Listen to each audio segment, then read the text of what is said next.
just crave the simple things, 'cause that's what I want, that's what I want. I don't need no fancy car, I'll take you just the way you are, 'cause that's what I want, that's what I want, 'cause that's what I want, that's what I want, 'cause that's what I want, that's what I want, 'cause that's what I want, that's what I want, that's what I want.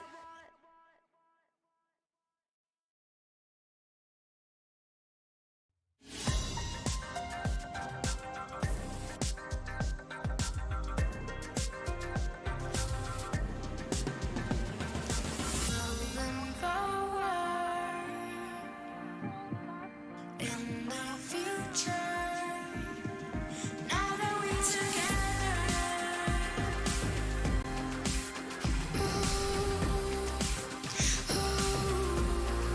Now that we're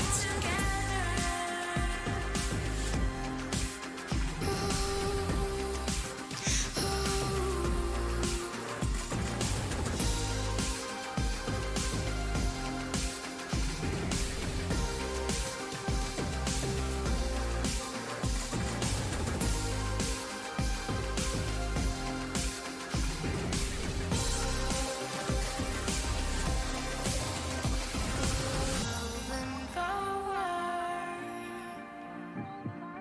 in the future, now that we're together.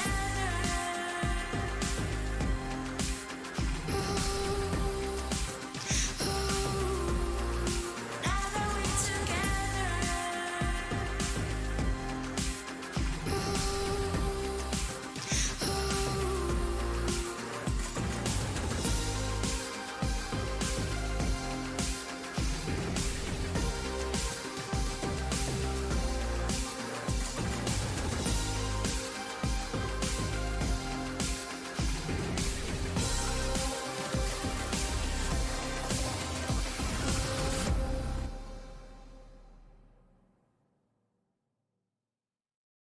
we just wanna have a good time, good time, good time, good time, good time, good time. We just wanna have a good time, good time, good time, good time, good time, good time. We just really wanna feel fine, feel fine, feel fine, feel fine, feel fine, feel fine. We just wanna have a good time, good time, good time, good time, good time, good time. I'm a jump from the ship, but I can't swim. I'm a run from the life that I'm living, like a ghost fading into oblivion. Big win, big win. I'm a joke from a rope I'm swinging, just a bloke made of smoke and some thick skin, cauterized by the wound of a vision. A prison, a prison. Tell me it's all or nothing. Tell me I'll have your word. Don't wanna be good for something if my life is a blur.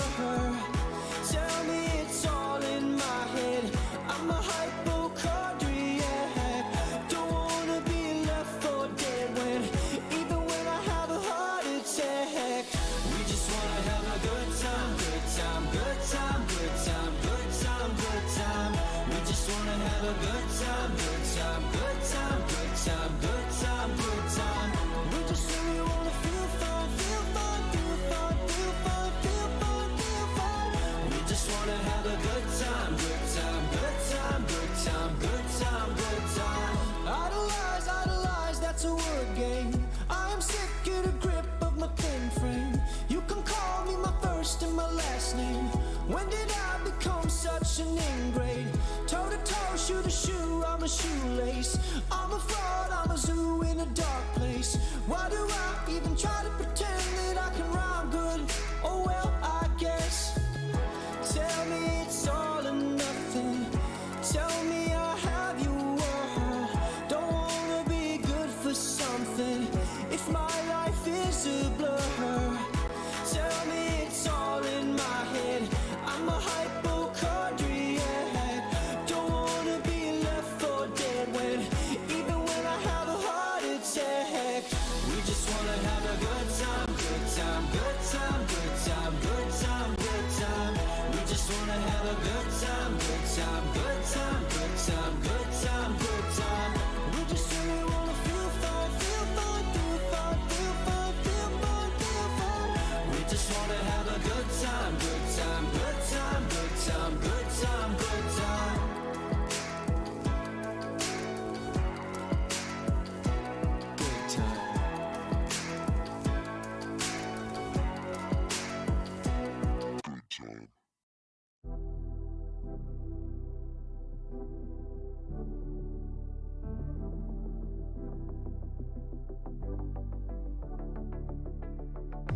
Don't you wanna tell me about the time that we felt free?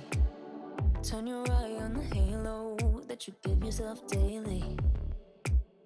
Give me a new ending, cause I'm running free tonight. Don't regret our story, wanna love and live my life. Always talking about what will be, gonna move out of the city.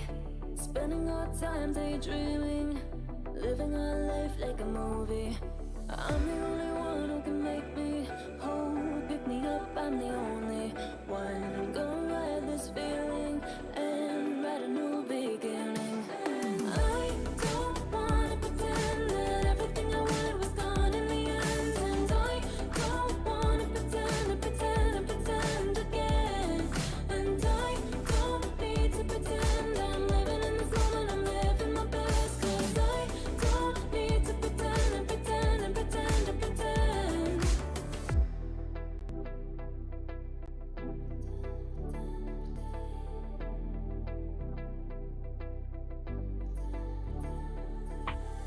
Don't live life in envy, shine a bright energy. With the waves I'm making, gotta make sure I'm happy. I'm the only one who can make me whole. Pick me up, I'm the only one. I'm gonna ride this feeling and write a new beginning. And I don't wanna pretend that everything I wanted was gone in the end. And I don't wanna pretend and pretend and pretend again. And I don't need to pretend I'm living in this moment, I'm living my best. Cause I don't need to pretend and pretend and pretend and pretend. And I don't wanna pretend that everything I wanted was gone in the end. And I don't wanna pretend and pretend and pretend again.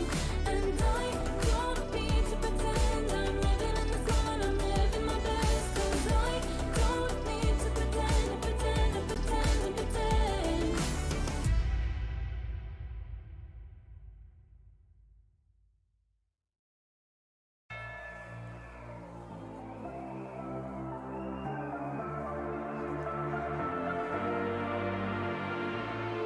Ooh, this that cute, and a drama only venom when I get my dues. Respect, I'm the next tycoon. Got a pad full of greens, couple M's my soon. Unbeliever, do you see the confidence? Got some people waiting for me on the fence.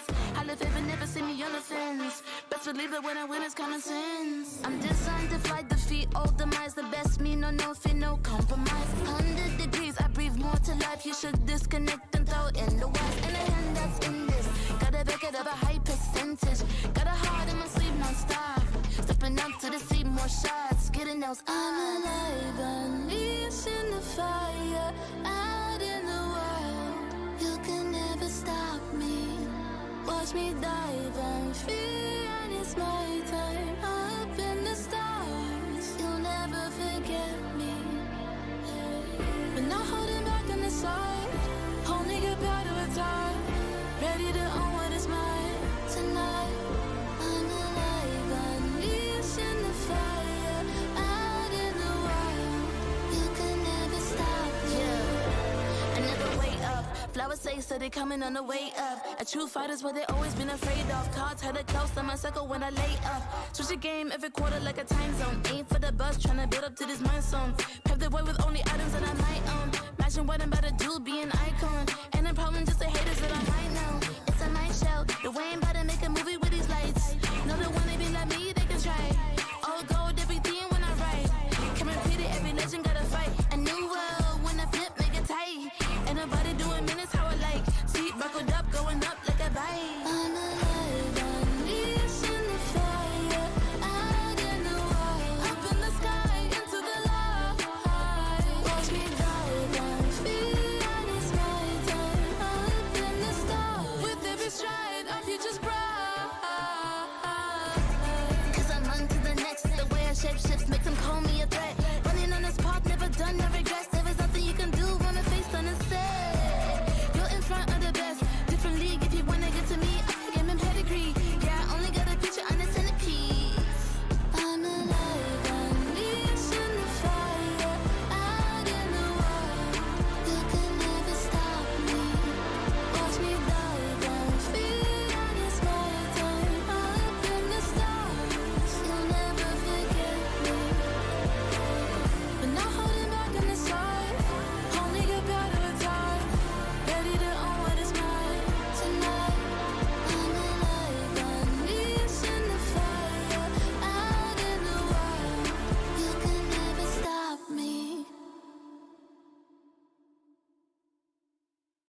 One touch from you takes me to paradise, paradise. One look from you and I fall in your arms, in your arms. Baby, don't stop, baby, don't stop, baby, don't stop it. And give me your love, give me your love, give me your loving. Say that you want, say that you want, say that you want it. 'Cause this is my love, this is my love. Something about you feels like heaven came along. Baby, can you feel it? Can you feel it? Something that you do makes me feel like we belong. Baby, can you feel it? Can you feel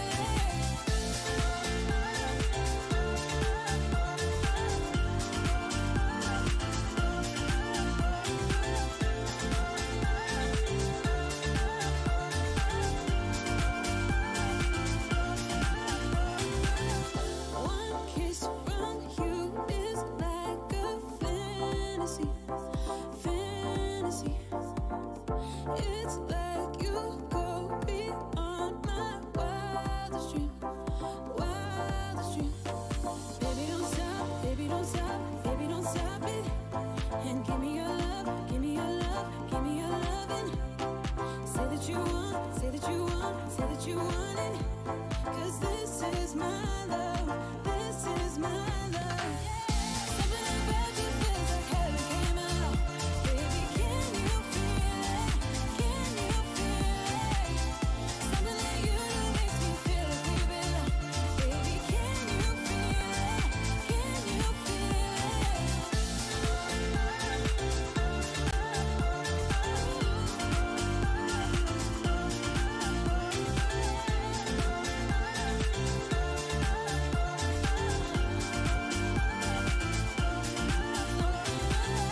Something about you feels like heaven came along.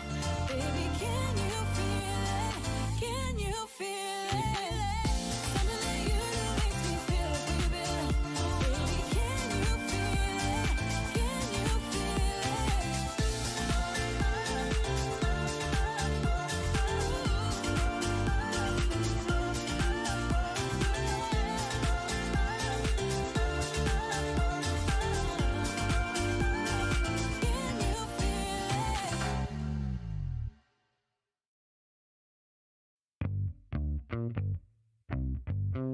Give it to me now. Damn, you're sexy, but you keep controlling my mind. Yeah. I've been thinking of reasons, but I can't deny. Yeah. 'Cause baby, you are not a girl, and you wanna punish me. Sugar, you got a hold, so come and do what you please. My mind is saying no, but you're bringing me to my knees. I cannot deny you're looking so tasty, yeah.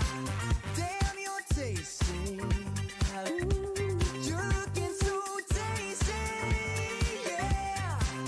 Damn, you're tasty. Ooh. So baby, lick your lips and take a bite. Baby, I'm all yours tonight. You're looking so tasty, yeah. Damn, you're tasty. Ooh. Yeah, what kind of magic got control of me? Oh, what kind of magic you got over me? Yeah. Ooh. 'Cause baby, you are not a girl, and you wanna punish me. Sugar, you got a hold, so come and do what you please. My mind is saying no, but you're bringing me to my knees, yeah. I cannot deny you're looking so tasty, yeah. Damn, you're tasty. Oh, you're looking so tasty, yeah. Damn, you're tasty. Oh, so baby, lick your lips and take a bite. Baby, I'm all yours tonight. You're looking so tasty, yeah. Damn, you're tasty. Ooh. Yeah, put your lips upon my lips. let me have a taste. Put your lips upon my lips, let me have a taste. Put your lips upon my lips, let me have a taste. Put your lips upon my lips, let me have a taste. Put your lips upon my lips, let me have a taste. Put your lips upon my lips, let me have a taste. Put your lips upon my lips, let me have a taste. Put your lips upon my lips, let me have a taste. Tasty, yeah. Damn, you're tasty. Tasty. You're looking so tasty. Tasty, yeah. Damn, you're tasty. So baby, lick your lips and take a bite. Baby, I'm all yours tonight. You're looking so tasty, yeah. Damn, you're tasty. Give it to me now. I didn't know why we parted. I didn't know what went wrong. I just know that I want your body here with me tonight. With me tonight. You know what I need, know just where to touch. Make me feel like I can't explain. Oh no, don't you leave, it's just a bit of fun. You know how to drive me insane. I know it shouldn't feel right, but baby, don't go. Just love me all night. Just love me all night. All night. Just love me all night. All night. Just love me all night. All night. Just love me all night. All night.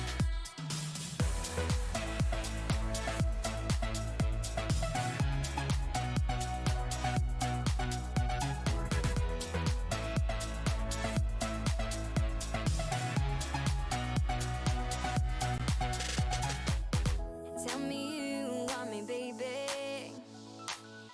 Tell me I'm not alone. Tell me you wanna be with me tonight. With me tonight. With me tonight. You know what I need, know just where to touch. Make me feel like I can't explain. Oh no, don't you leave, it's just a bit of fun. You know how to drive me insane. I know it shouldn't feel right, but baby, don't go. Just love me all night. Just love me all night. All night. Just love me all night. All night. Just love me all night. All night. Just love me all night. All night. It shouldn't feel right, but baby, don't go. Just love me all night. Just love me all night. All night. Just love me all night. All night. Just love me all night. All night. Just love me all night. All night.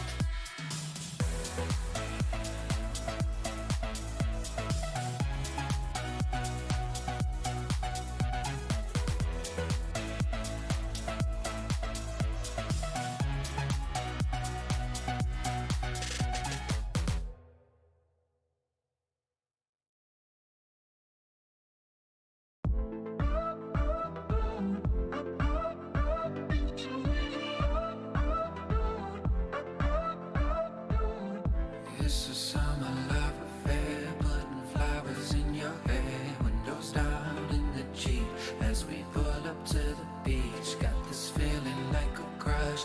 I don't wanna say too much, so I'm leaning in real close. Let's see where it goes. Make a move, oh it's time to make a move. Feel you touching on my heart, feel you touching on mine. It's a hot, hot, hot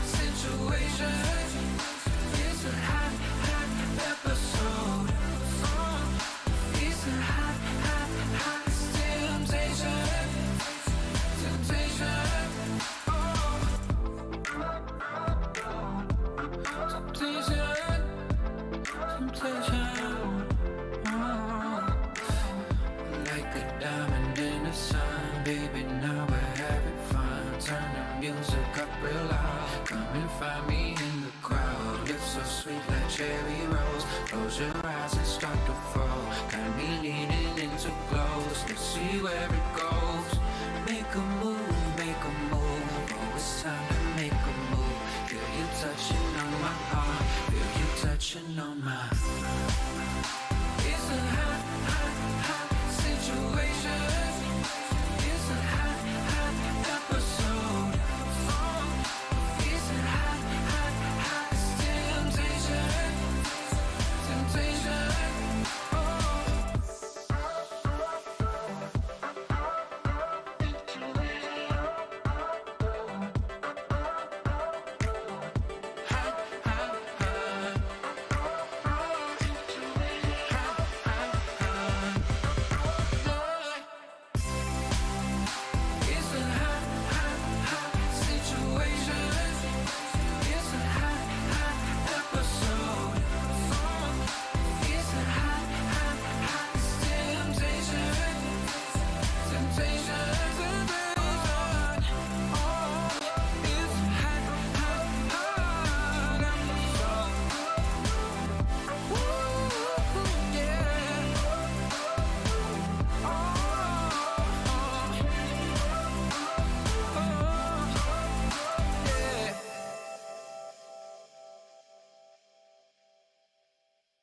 Don't need no thing.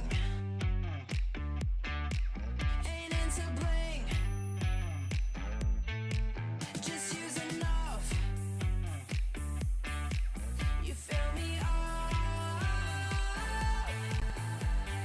I don't care for diamond rings. I just crave the simple things. 'Cause that's what I want. That's what I want. I don't need no fancy car. I'll take you just the way you are. 'Cause that's what I want. That's what I want. That's what I want. Don't need no thing. Ain't into bling. Just use enough. You fill me up. I don't care for diamond rings. I just crave the simple things. 'Cause that's what I want. That's what I want. I don't need no fancy car. I'll take you just the way you are. 'Cause that's what I want. That's what I want. That's what I want. That's what I want. I don't care for diamond rings. I just crave the simple things. 'Cause that's what I want. That's what I want. I don't need no. After 2 months of intense competition, the WRL A1 regular stage concluded splendidly, with 8 teams from WRLCN and 4 teams from WRL APAC emerging as the standout performance among the rest.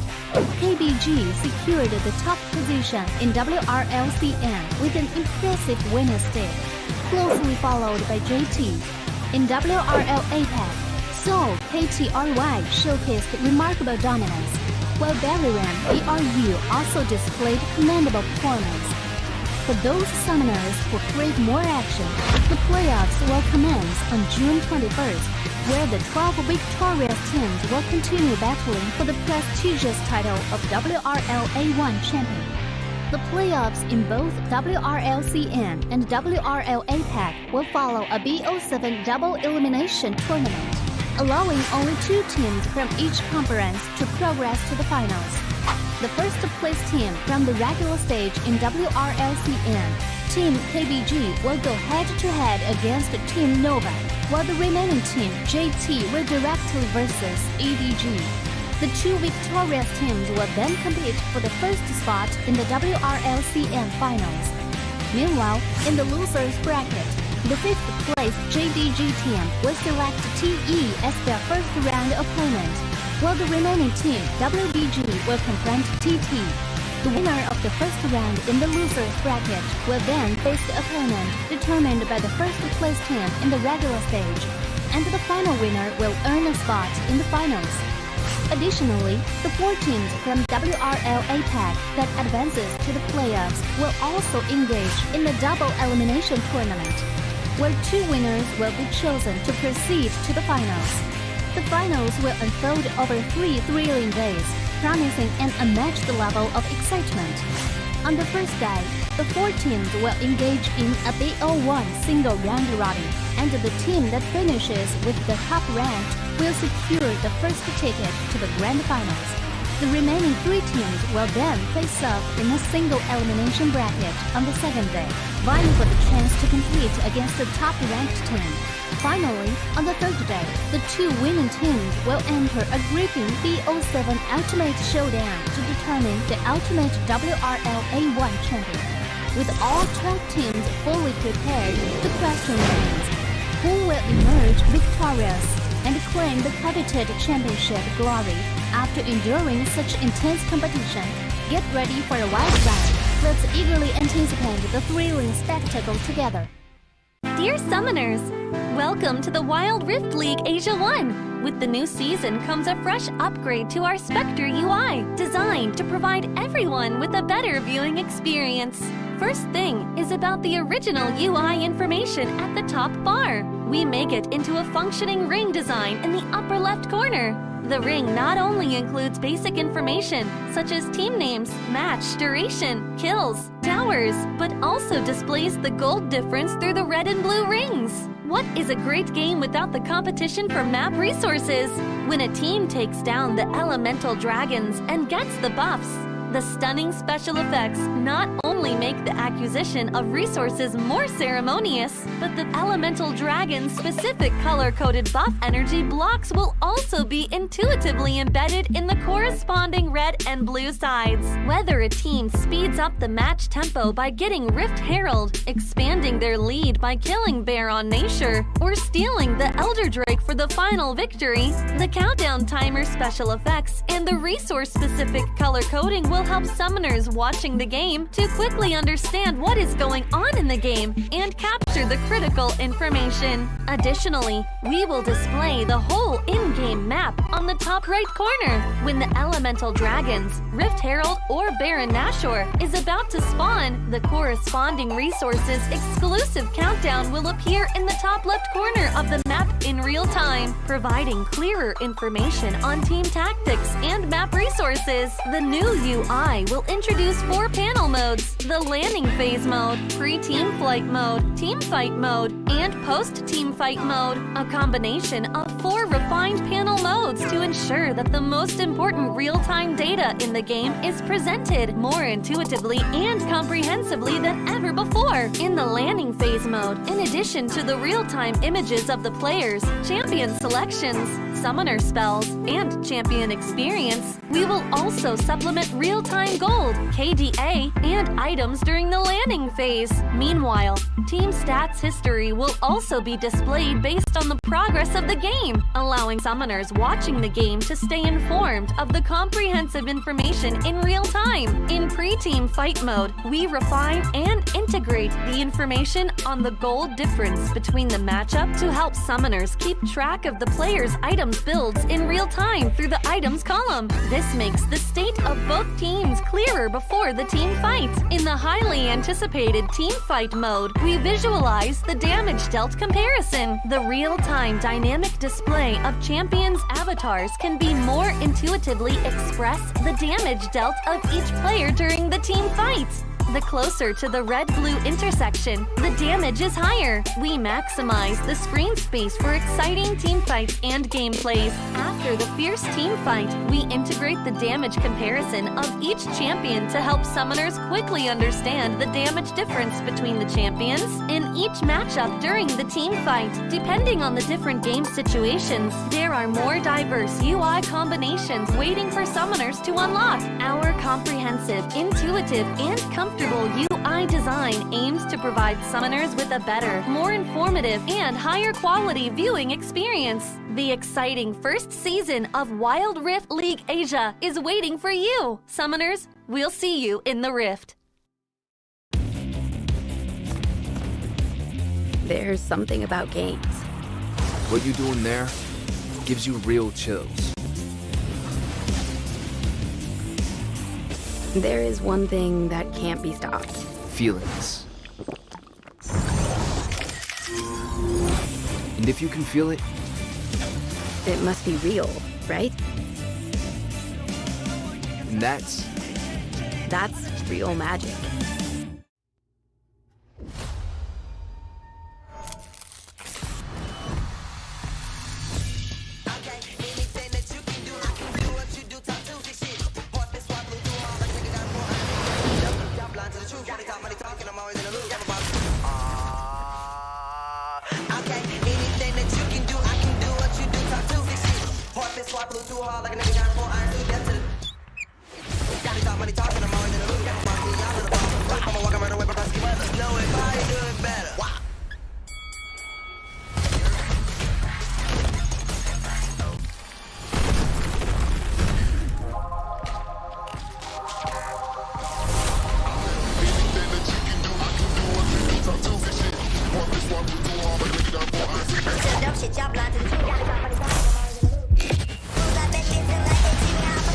Sun and rain, sleet, snow, any weather. Just know if you can do it, I can probably do it better.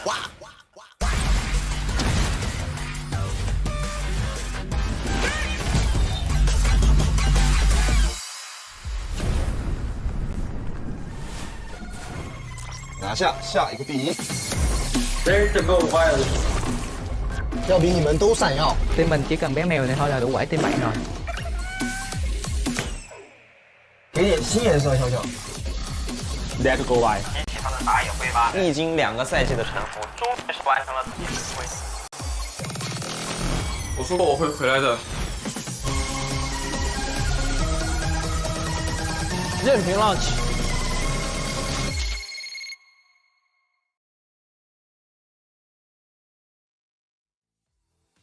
Welcome back, ladies and gentlemen, to the playoffs here, the Wild Rift League Asia. It is day number 2 right now, and we just came from a banger of a match yesterday. It went all the way, KT Rollster Y versus Now Esports. But today, we're going to be going to the Chinese conference. I'm Jason, coming at you with me is Guiyang, and we're going to be spectating JDG versus Trace Esports. This is going to be an exciting one as well. Well, yesterday's series was definitely a finals-worthy match. This Game 7, and that's as close as it can get. That the only team that gave KT Rollster Y a run for their money is Now Esports so far. No other team was able to push them to their limits as on the APAC conference side. But now, we have Chinese teams versus Chinese teams, JDG and Trace Esports, battling once again, because they battled already in day number 15, in which JDG had, secured a 2-0 victory against them. And here are our brackets for the playoffs again on the APAC side. It is now updated. KT Rollster Y only needs to win one more game to qualify for the finals.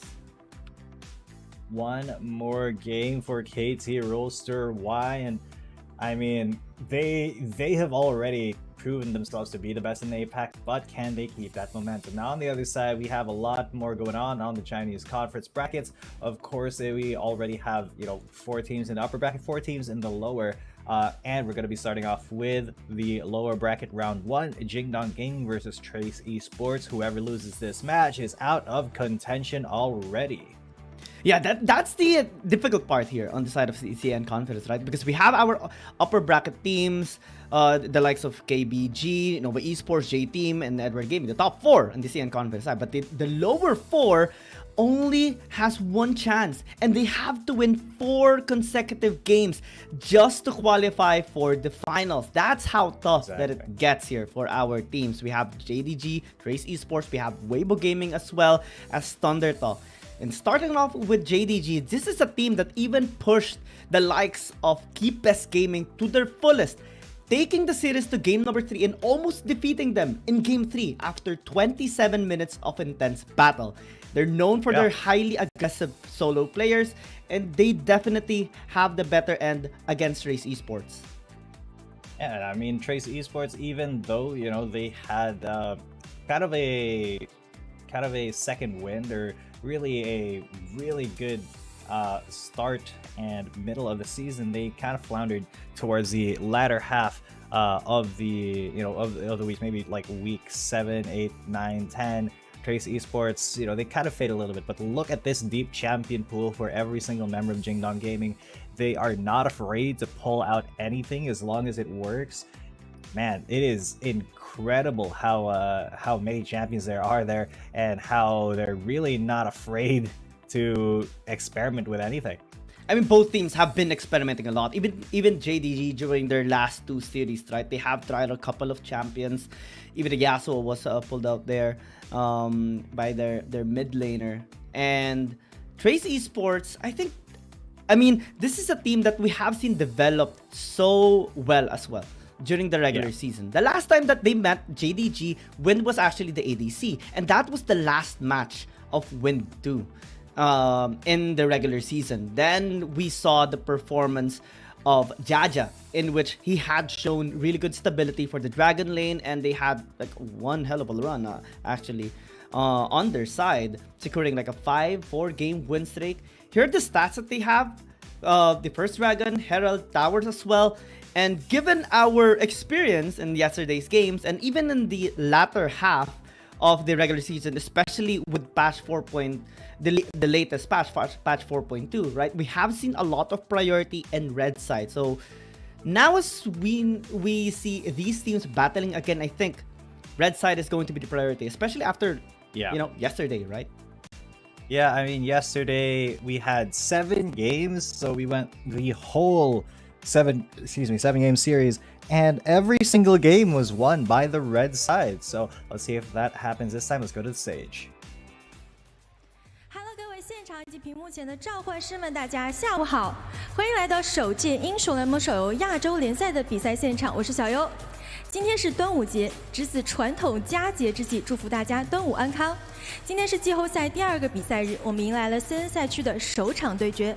常规赛排名第5的 JDG 战队将对阵排名第8的 T1 战队。身经百战的他们，面对这场殊死搏斗，必定会无所畏惧。谁能离冠军的梦想更进一步？谁又将止步于此？答案留给赛场。下面让我们有请京东 Gaming 以及 Trace Esports。Good afternoon to all summoners here and in front of the screen. Welcome to the stage of 2023 Wild Rift League Asian 1 and Peggy. Today is the second game day of the playoffs. We gathered here to witness the first match of the CN division. The 5th ranked JDG team will face the 8th ranked TE team in the regular season. Battle hardened, they will be fearless in the face of this life and death struggle. Who can get closer to the dream of championship, and who will stop here? The answer is left to the field. Now let's welcome Jingdong Gaming and Trace Esports.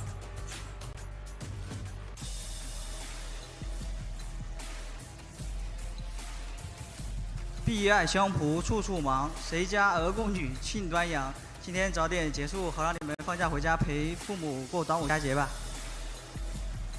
辛苦了，兄弟们，特意来拜泽主找我们，今天送你们一个联盟竞技场国风日意义游体验卡。Well, we definitely did not understand those, but that's a wrap. That sounded cool.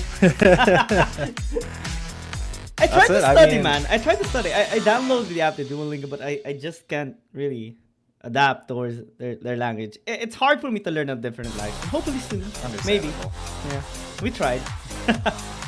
We tried, Star, but definitely they laid down some really fresh trash talk for each other there. Of course, Trace Esports, they are not strangers 首先让我们有请单人路选手 in the solo lane to the hard matchups, especially since they're kind of in the middle of the packs lately. So now, though, that they have a chance to play here and really give their all.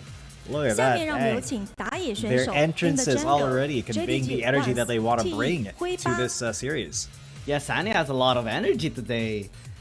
that is something that we are going to be very, very excited seeing once again.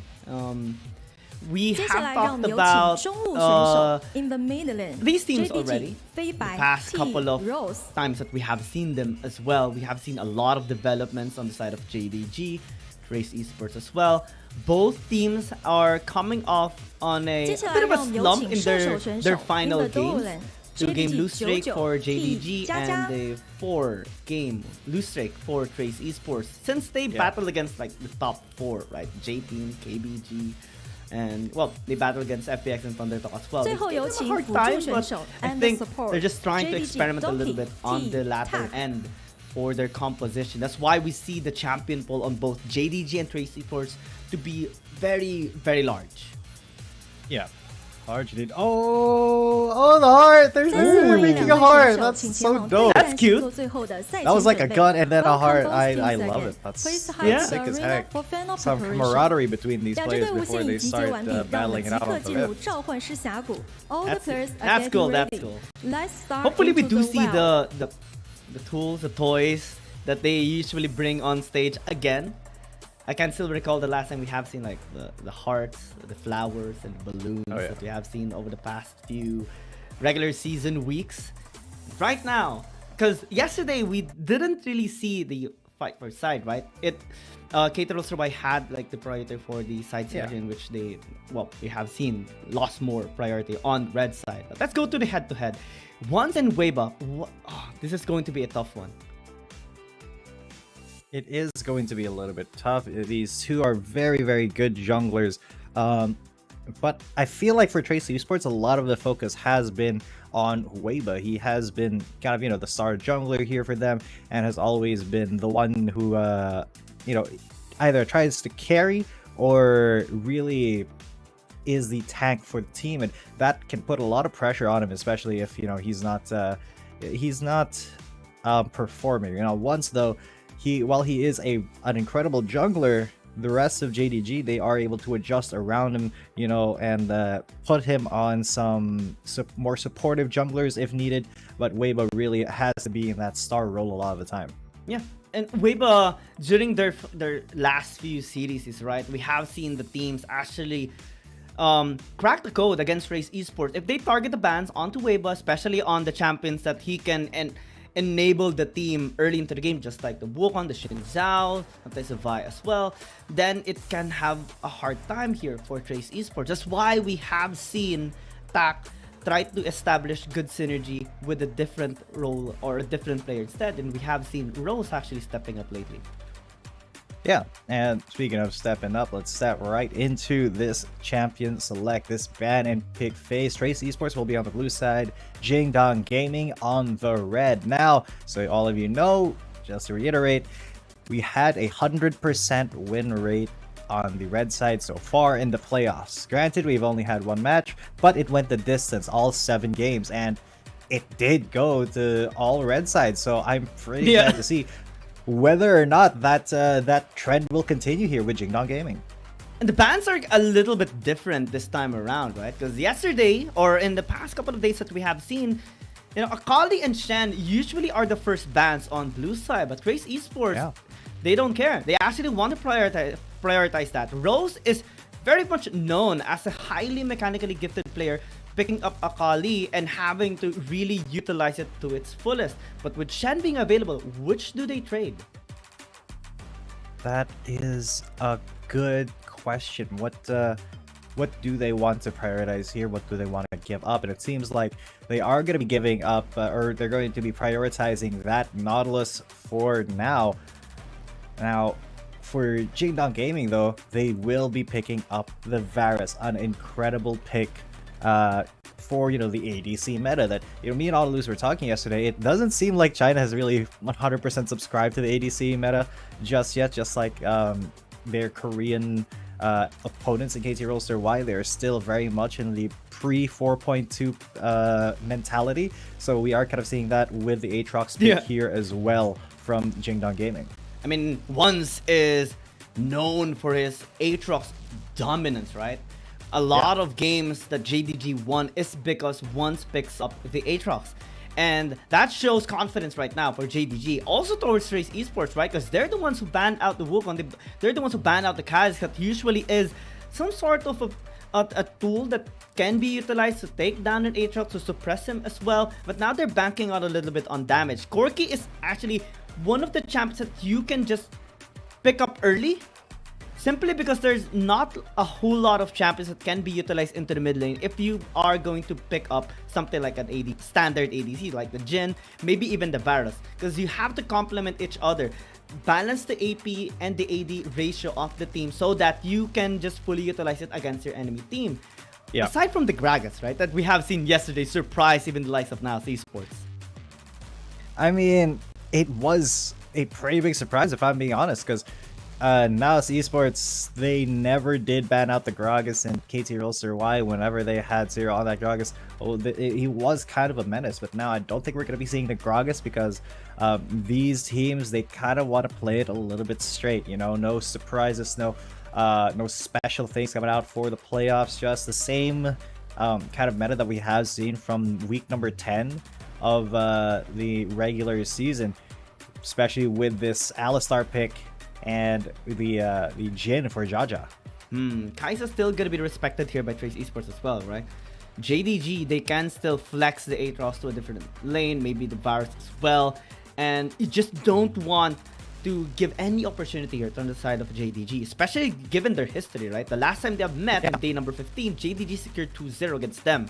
And now, since they have established Corki and Jhin as their ADCs in mid lane and in the Dragon lane, you have to take out some of those assassins, which Akali is just one of those champions that can easily access the backline and just delete anything that crosses his path. Yep, that is one of the things that, one of the threats that Trace Esports does not want Jingdong Gaming to have, but Jingdong Gaming will be picking up the Zeri. So it is going to be double AD for both of these teams. Now, who's going to round out the compositions? Will it be the Garen here? Yes, it will for Lee Sao, but oh, come on, please pick the Amumu. I am begging you. I am literally begging for the Amumu to be picked up right now. I would be so happy if it happened, but we all know that is not how these teams roll, unfortunately. So it will be the Gwen in the jungle, interestingly enough, versus Sani with Fiora. Looks like Feibai is wanting to redeem his Zeri performance again, because they only used it one time during their series against OMG. Yeah. And, well, it didn't turn out into a win, but right now I think this is looking pretty good. It really is looking amazing at the moment. So, that being said, what can we expect here? Because this is both teams have two very execution-heavy compositions, right? You have the Zeri and Varus versus the Corki and Jhin for the damage dealers here for Trace Esports and Jingdong Gaming respectively. But once is on that Aatrox, I kind of want to see. I kind of want to see if he's going to be the carry instead, or will he steal the thunder from the ADs, or is he just going to be a little, you know, a little bit more supportive, a little bit more of a stun lord?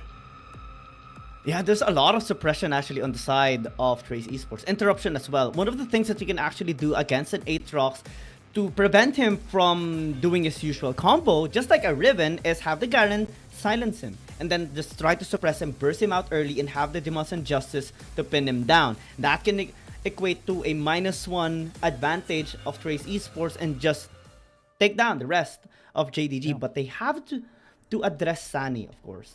This is a player that is just so stable in the laning phase, and it's hard to actually take him down. Even if you invest a lot of resources against Sani, most of the time he's able to slip his way. Especially now, using the Fiora, the lane matchup would actually favor him.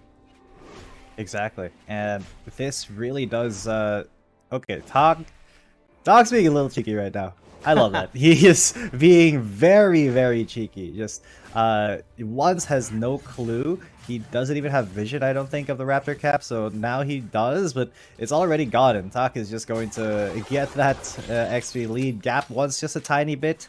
But that does come at the cost of Jaja being left alone in the bot lane for a little bit.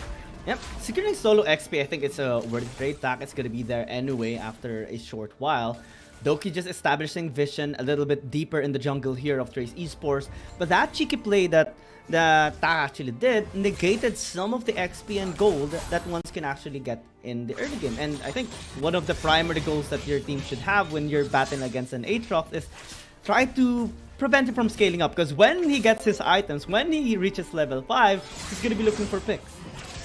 Yeah, and picks are going to be rolling here. Probably, if he does get to that point quicker than his enemy laner. But yeah, with all that being said, now it is going to be a little bit of a slow start. Nothing like the the kind of non-stop action that we saw yesterday. So this is a Chinese conference. They are playing very, very carefully. Sane did take a lot more damage than he planned to. So Lee Sao will have the priority in that lane. Now, when we do get to 5 minutes, when the objective spawn, I feel like they are still just going to go for an objective trade here. Trace Esports, they have a lot of scaling champions. When the Corki, well, the Jin is a bit of an early game champion, but he needs some sort of tank. He needs a tank that can actually soak up the damage. Tak can serve the role, but I think given the composition of JDG, they can easily just burst him up, especially if Sandy is in the mix. So I think Trace Esports would actually opt to get the Dragon instead, allow JDG to get the RH, accelerate the game. Look at the stats here of Once as well. He's just so good on this Aatrox. Might want to dive at top lane, but I don't think it's a good idea since this is a Garen of Lee Sao. It's so hard to take Garen down. Yeah, very, very difficult to dive that champion because he is naturally tanky. But with 3 of them, he does have to wait for Tak to get over there before he really is able to defend the tower. So lots of plate value already on the side of JDG. They got a couple of plates there, and there is barely any response from the Trace Esports side. They are not doing the same thing. They're not pushing the lanes as hard. They're taking their time, especially at mid lane. It's both champions are very, very much just going to be scaling into the late game. So it takes so much time and resources just for her to pop off or deal even the slightest of damage. Corki as well is very similar to that. And the only thing that is keeping Weibai safe right now is the presence of Once all the time. Doki as well can easily just interrupt the lane whenever Tak or Weiba tries to gank a particular lane, and just waiting patiently for the objective to spawn. We're just a little under the 4-minute mark. Vision establishment is going to start for both teams, and it looks like both teams are actually interested in the Dragon, especially with the introduction of the Ice Dragon, right? Giving so much ability haste, and up to, if you're gonna be able to stack 3 of those Dragon stacks, then you're just going to maximize the ability haste, reduce your cooldown of your spells, and just continue on the onslaught. Oh yeah, I mean, I love that ability haste. Dragon, it is just so difficult for teams to get more ability haste with their hold that thought, because there is going to be an attempt here from Doki. He will get the stun off onto Tak as well, but Lee Sao and Tak a little bit too tanky for them to really go for anything more, especially without Once there to kind of keep them in check. Yeah, the best combination the JDG can actually have is when Sani uses the Grand Challenge onto enemy, probably Lee Sao, to remove one tanky member of Trace Esports, is that they need to synergize with Juju. Proc in the stacks off the virus and then just burst him out. Then they can have the healing of the Fiora once that they have taken one member of Trace Esports. But right now, they're grouping up. They want to establish control on the top side river, but Trace Esports is responding towards the other half. Yeah, a little bit of a good response here from Trace Esports, because it is still going to be slightly challenged on the top side by that Garen, but it should just be a free objective trade on both sides. Nobody really wants to come to conflict this early on in the game. They just want to get this tower over and done with, maybe escort Shelly in there, but Once thinks twice about that. Okay, by there's a dive.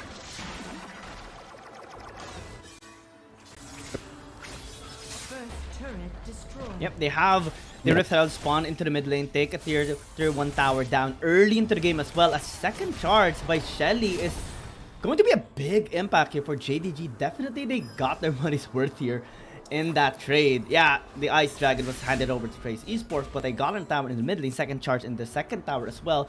In the top lane, tier 1 is close to being just destroyed here by Sunny. Yeah, close to just going down even without the help of Shelly. So the first turret will be given over to JDG. No contest there from Trace Esports because they know, you know, there's not really a whole lot of point in them defending it right now.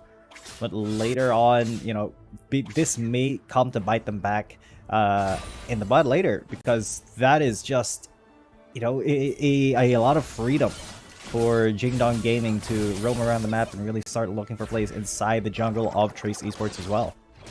Yeah, and especially Sandy's using the Fiora, right?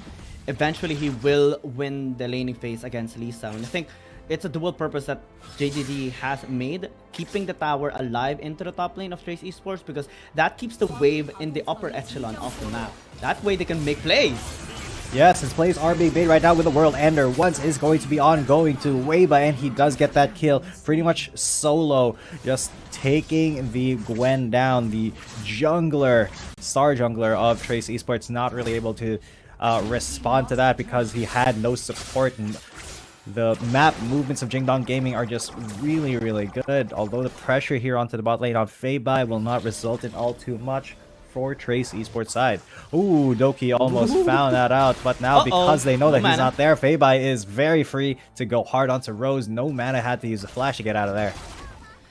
And that allowed JDG to save their tower into the bot lane as well. So far, no towers taken by Trace Esports. This is an early game well established by JDG, taking down 2 outer turrets already of Trace Esports, and Sandy, of course, is now starting to be online. Lisa cannot 1v1 this Fiora any time of the day. He needs reinforcement. He needs additional support from his allies, and I think Weiba is not strong enough to actually take down this Fiora as well. He will try. He's on his way there. Ignite is here. Yeah, and Sani is going to be fighting a 1 versus 2 with the Grand Challenge issued. He will be able to flash out and get away from there. Although he went a little bit harder on Lee Sao, he may have been able to get that heal field to pop off and really get that 1v2 going, but not for now. For now, we will just be resetting the field, basically. Yeah, Sani, 2v1, not a problem. Still able to win the trade. It didn't get any kill, but almost took down Lisa despite the help of Weiba and managed to slip away. This is something that we have talked about in the initial start of the game as well. That's why he is going to be a big problem now that he has the Hullbreaker. Who do you send now? If you send Weiba, then JDG can just easily take a dragon. Yeah, very, very easily take a dragon, I might add. So you cannot risk it if you're Trace Esports. You have to kind of contest that, especially since there's no other Rift Herald to trade out, since there's only one now. You have to, you know, make your mark here in the bot lane. Maybe get the tower, get a little bit of freedom there, get a lot of vision control in that lower jungle area, so that you can, you know, so that you are able to really perform when you need to get to that dragon.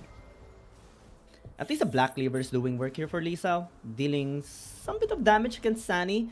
Because normally we do see the Hullbreaker priority, right? But I think Lisa wants to also have, you know, damage so that he can trade out against Sani, get that early game advantage as well. Especially for team fights, when the Garen is going to be involved, there's a lot of armor reduction that he's going to be able to add into the mix. Team fighting, I think, is very essential for Trace Esports, but I don't think they are going to be contesting this dragon take of JDG.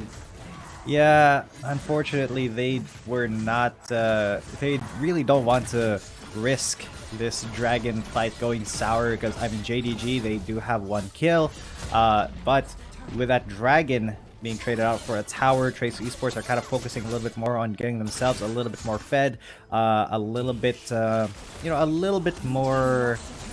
How do I say this? A little bit more to the level of Jingdong Gaming, because that gold lead is not shrinking at all. It's 4,700. Oh yeah.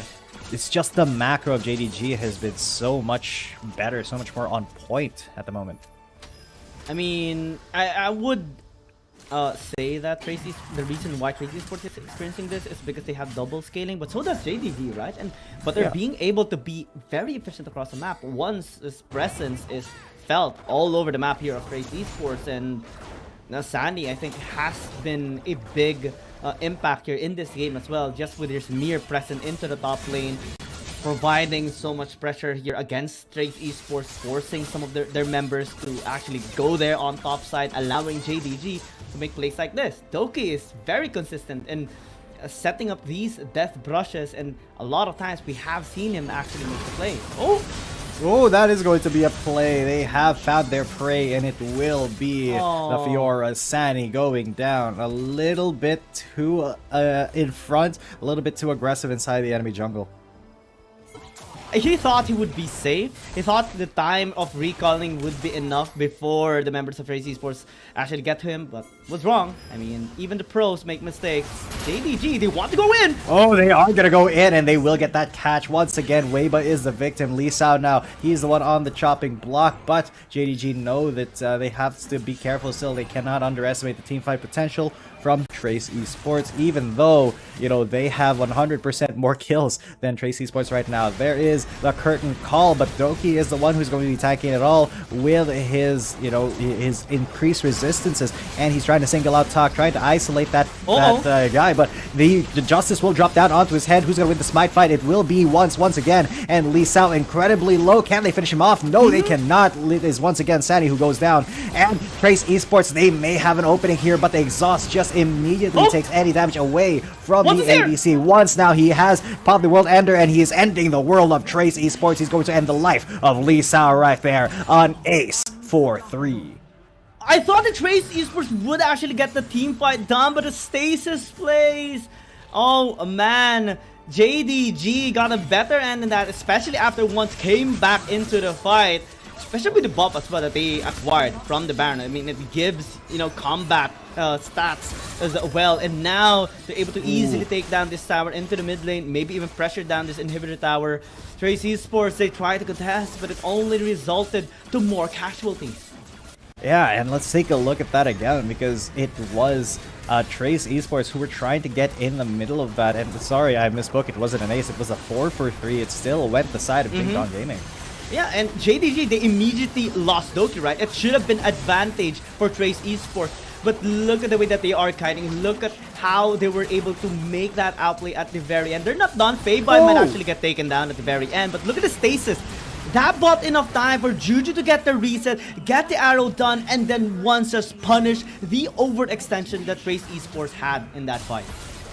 Yeah, and that overextend will be punished very, very hard here. Now, though, I don't think Jingdong Gaming will be looking to extend as much, just because they really cannot risk it, since they know that, you know, Trace Esports are still very, very willing to, you know, fight and die on the sword right now. So what is the move here? What is the play when it comes to Jingdong Gaming? Because even though they are ahead by 6,000 gold, it seems like Trace Esports are still the ones who want to control these fights. Yeah, because I think one of the primary goals here of Trace Esports is to take down Doki, because he's just an incredible playmaker here of JDG, right? That was their execution as well in the previous team fight. It kind of worked. It's just that they need now to give attention towards one. He's 5-0, and now they're starting Dragon. 5-0, 4,000 gold up, and no smite steal at all. Weiba is way too far away, but they may be taking this fight, as Doki may want to re-engage. As he does, Sandy goes in as well. There's a riposte, just blocking all the CC. But Trace Esports is in such a tight corridor. They are in a lot of danger for just those piercing arrows, for those Ws from Feibai. So they will just disengage, get out of there. But that is 2 dragons already for the side of Jingdong Gaming. Yeah, second dragon. Trace Esports, I want to commend them for trying to interrupt despite the gold deficit. Right now it's 7,000, right? And most of it is funneled towards once as well. So it is a scary time trying to get that steal for Weiba. But they managed to slip through, didn't give any kills towards JDG. I think that is a good intention, good execution as well. They have more chances now that Baron is about to be up in the next few seconds. Elder Dragon as well spawning up the next few minutes. And that is the chance that Trace Esports need to take again. Yeah, but can they take that chance? Especially with how scary once is they pretty much have to disable this Aatrox, but that is going to be a near impossible task right now unless they jump on it right now with Talk just there. But they are just going to jump onto the other members. Doki and Juju, they are very vulnerable. They're not at mobile. Doki trying his best to block everything, and he does still get away with a sliver of health. But now Feiba's in the fight. He does go down though, as already once is going to be in it. The world-ending mode. He's trying to run down the rest of the members of Trace Esports, and everybody is on the chase right now. Feibai with a flash, exhaust, and Sandy. They want to finish off Lee Sao, and they will get that kill. It's Sandy who takes it, and that signals the start of the Baron. Oh man, Trace Esports, they tried to get onto Juju. They were very desperate. They almost had him as well. The only thing that stopped them is the picture-perfect chain of corruption towards the back line that prevented Jaja from reaching him as well. And we saw Lee Sao trying to actually land the sword, almost chunking down once and bursting him out. Let's check out the replay one more time, because that's an incredible execution, especially in a high-pressure situation for JDG. Chain of Corruption interrupting the follow-up from Jaja, was able to stasis as well. The knock-up coming in from Doki, and even surviving for so long was key for them being able to take over the team fight. And once didn't die after the sword being dropped, and it means that they can just go full-on power mode against Trace Esports, and nothing can stop them after all the bursts not being available now for Trace Esports. Yeah, I mean, what can Trace Esports do at this point? It is not, it's not looking all too good for them. But what do you think they can do to come back? Because they are just being aggressive in their base. Talk a little bit ambitious there, but goes into stasis. There's a curtain call to try to save him, but he will not be safe. He will be killed off, and Juju just barely dodges out on that last curtain call shot as Weiba is trying to get away. He just barely makes it, but the grand challenge is still on him. Lee Sao is the one who gets Sandy though. That is a lot of damage onto the members of JDG, but they have taken out the top inhib turret. They've taken out the mid inhib turret, and they are going to take that as a win and go to the Elder Drake. To answer your question, I think there is a slight chance here for Trace Esports, but they need to take down once. I think they can, in a way, because Weiba is starting to hurt as well. We're starting to see the shredding damage off the Gwen, and paired up to pair it up with the Jin's executing damage, especially with the Collector and the Infinity Edge available. I think they can take him down, but oh no. As once he is... Oh, well, he hasn't been enough, a little bit more than he can chew. He just absolutely bursted down Jaja. Now, Weiba may be the next thing on the table for him, but the World Ender is going to run out right now. The stasis popped onto Rose. It's the rest of Jingdong Gaming. They funnel into this fight as Talk is just going to get slowed down. He has to flash out. Lee Sao try to keep him safe, but Fei Bai is on the chase. Now, Fei Bai may be in danger from Lee Sao. But Jingdong Gaming, they're just going to pile onto the Garen. They don't care. They're going to dive him under the inhib turret. They don't care at all, and they're just going to go on to the Nexus. What is the play here for Trace Esports? They're just going to let the Nexus die, as that will be it for Jingdong Gaming winning the first game. I mean, let's call it. That was a dominating game by JDG. Trace Esports tried. They had glimpses of opportunity, but JDG, they were able to always maneuver around the team fights perfectly to negate the intention there of Trace Esports and get the better end of all of the fights. We started to see Trace Esports actually start to fight back on the upper side, or like the top side river fight, that when they tried to contest the Baron takedown of JDG, but JDG was able to clutch it out in the team fight. And same happened in the lower half as well. I am a little bit sad here for Trace Esports, because I just recently mentioned Jaja and Weiba, but then they met with once and they got both almost taken down. And that could have been the key for them taking JDG, or at least taking the game #1, at least on an extended level. But JDG is just so clean. I think Trace Esports needs to establish a new strategy if they want to take down JDG. Yeah, because I mean, it does feel like the power rankings from the, from regular play from the 10 weeks of round robin are still very much in play right now. They're still very much correct. It's still Jingdong Gaming who are leagues and miles ahead of their enemies. So I really don't know what Trace Esports, what is the play now? What is their play after this? I think we're starting to see Trace Esports evolve a little bit. Now we're seeing Weiba being back on the carry role. Gwen is just so difficult to use though, because you're pretty much negligible in the early game. Once it's a different story because he has a crowd control. This is still an Aatrox that can, you know, momentarily knock up some of the members of the enemy team. And because of the influence of Sandy, that provided them so much security, at least in one lane, so that the rest of the members of JDG can work around setting fights. That's why they secured this 7,000 gold advantage against Trace Esports in the first place. And if we compare the performance of both junglers, man, Weiba has a lot to improve right now, because once 8-0-4, that is how we usually see him perform. That is the world-ending menace that we are kind of used to here. And honestly, the Aatrox is just absolutely beautiful. It's a pick that is not being banned out as often now because we are in that 4.2 patch. But it's still something that is so incredibly dangerous that a lot of teams are still, you know, not taking the fullest advantage of. But Jingdong Gaming, they know, you know, you put once on that Aatrox and you're chilling. I mean, it's one of his favorite champions as well. Most of the time, whenever we see Once pick up the Aatrox, it translates into a win. And JDG just wants to make it like standard here against Trace Esports. Give them the same experience that they had in day number 15 of the regular season. Oh man, this is going to be a tough journey for Trace Esports if ever. And again, before the series even started, we talked about the stakes here of both teams. You only have one chance. If you get taken out, if you lose one series, you're out of the tournament. That's how crucial this series goes. Yeah, because we are in the lower brackets, so one mistake in a best of 7 at the final game during match point, that could be it for you.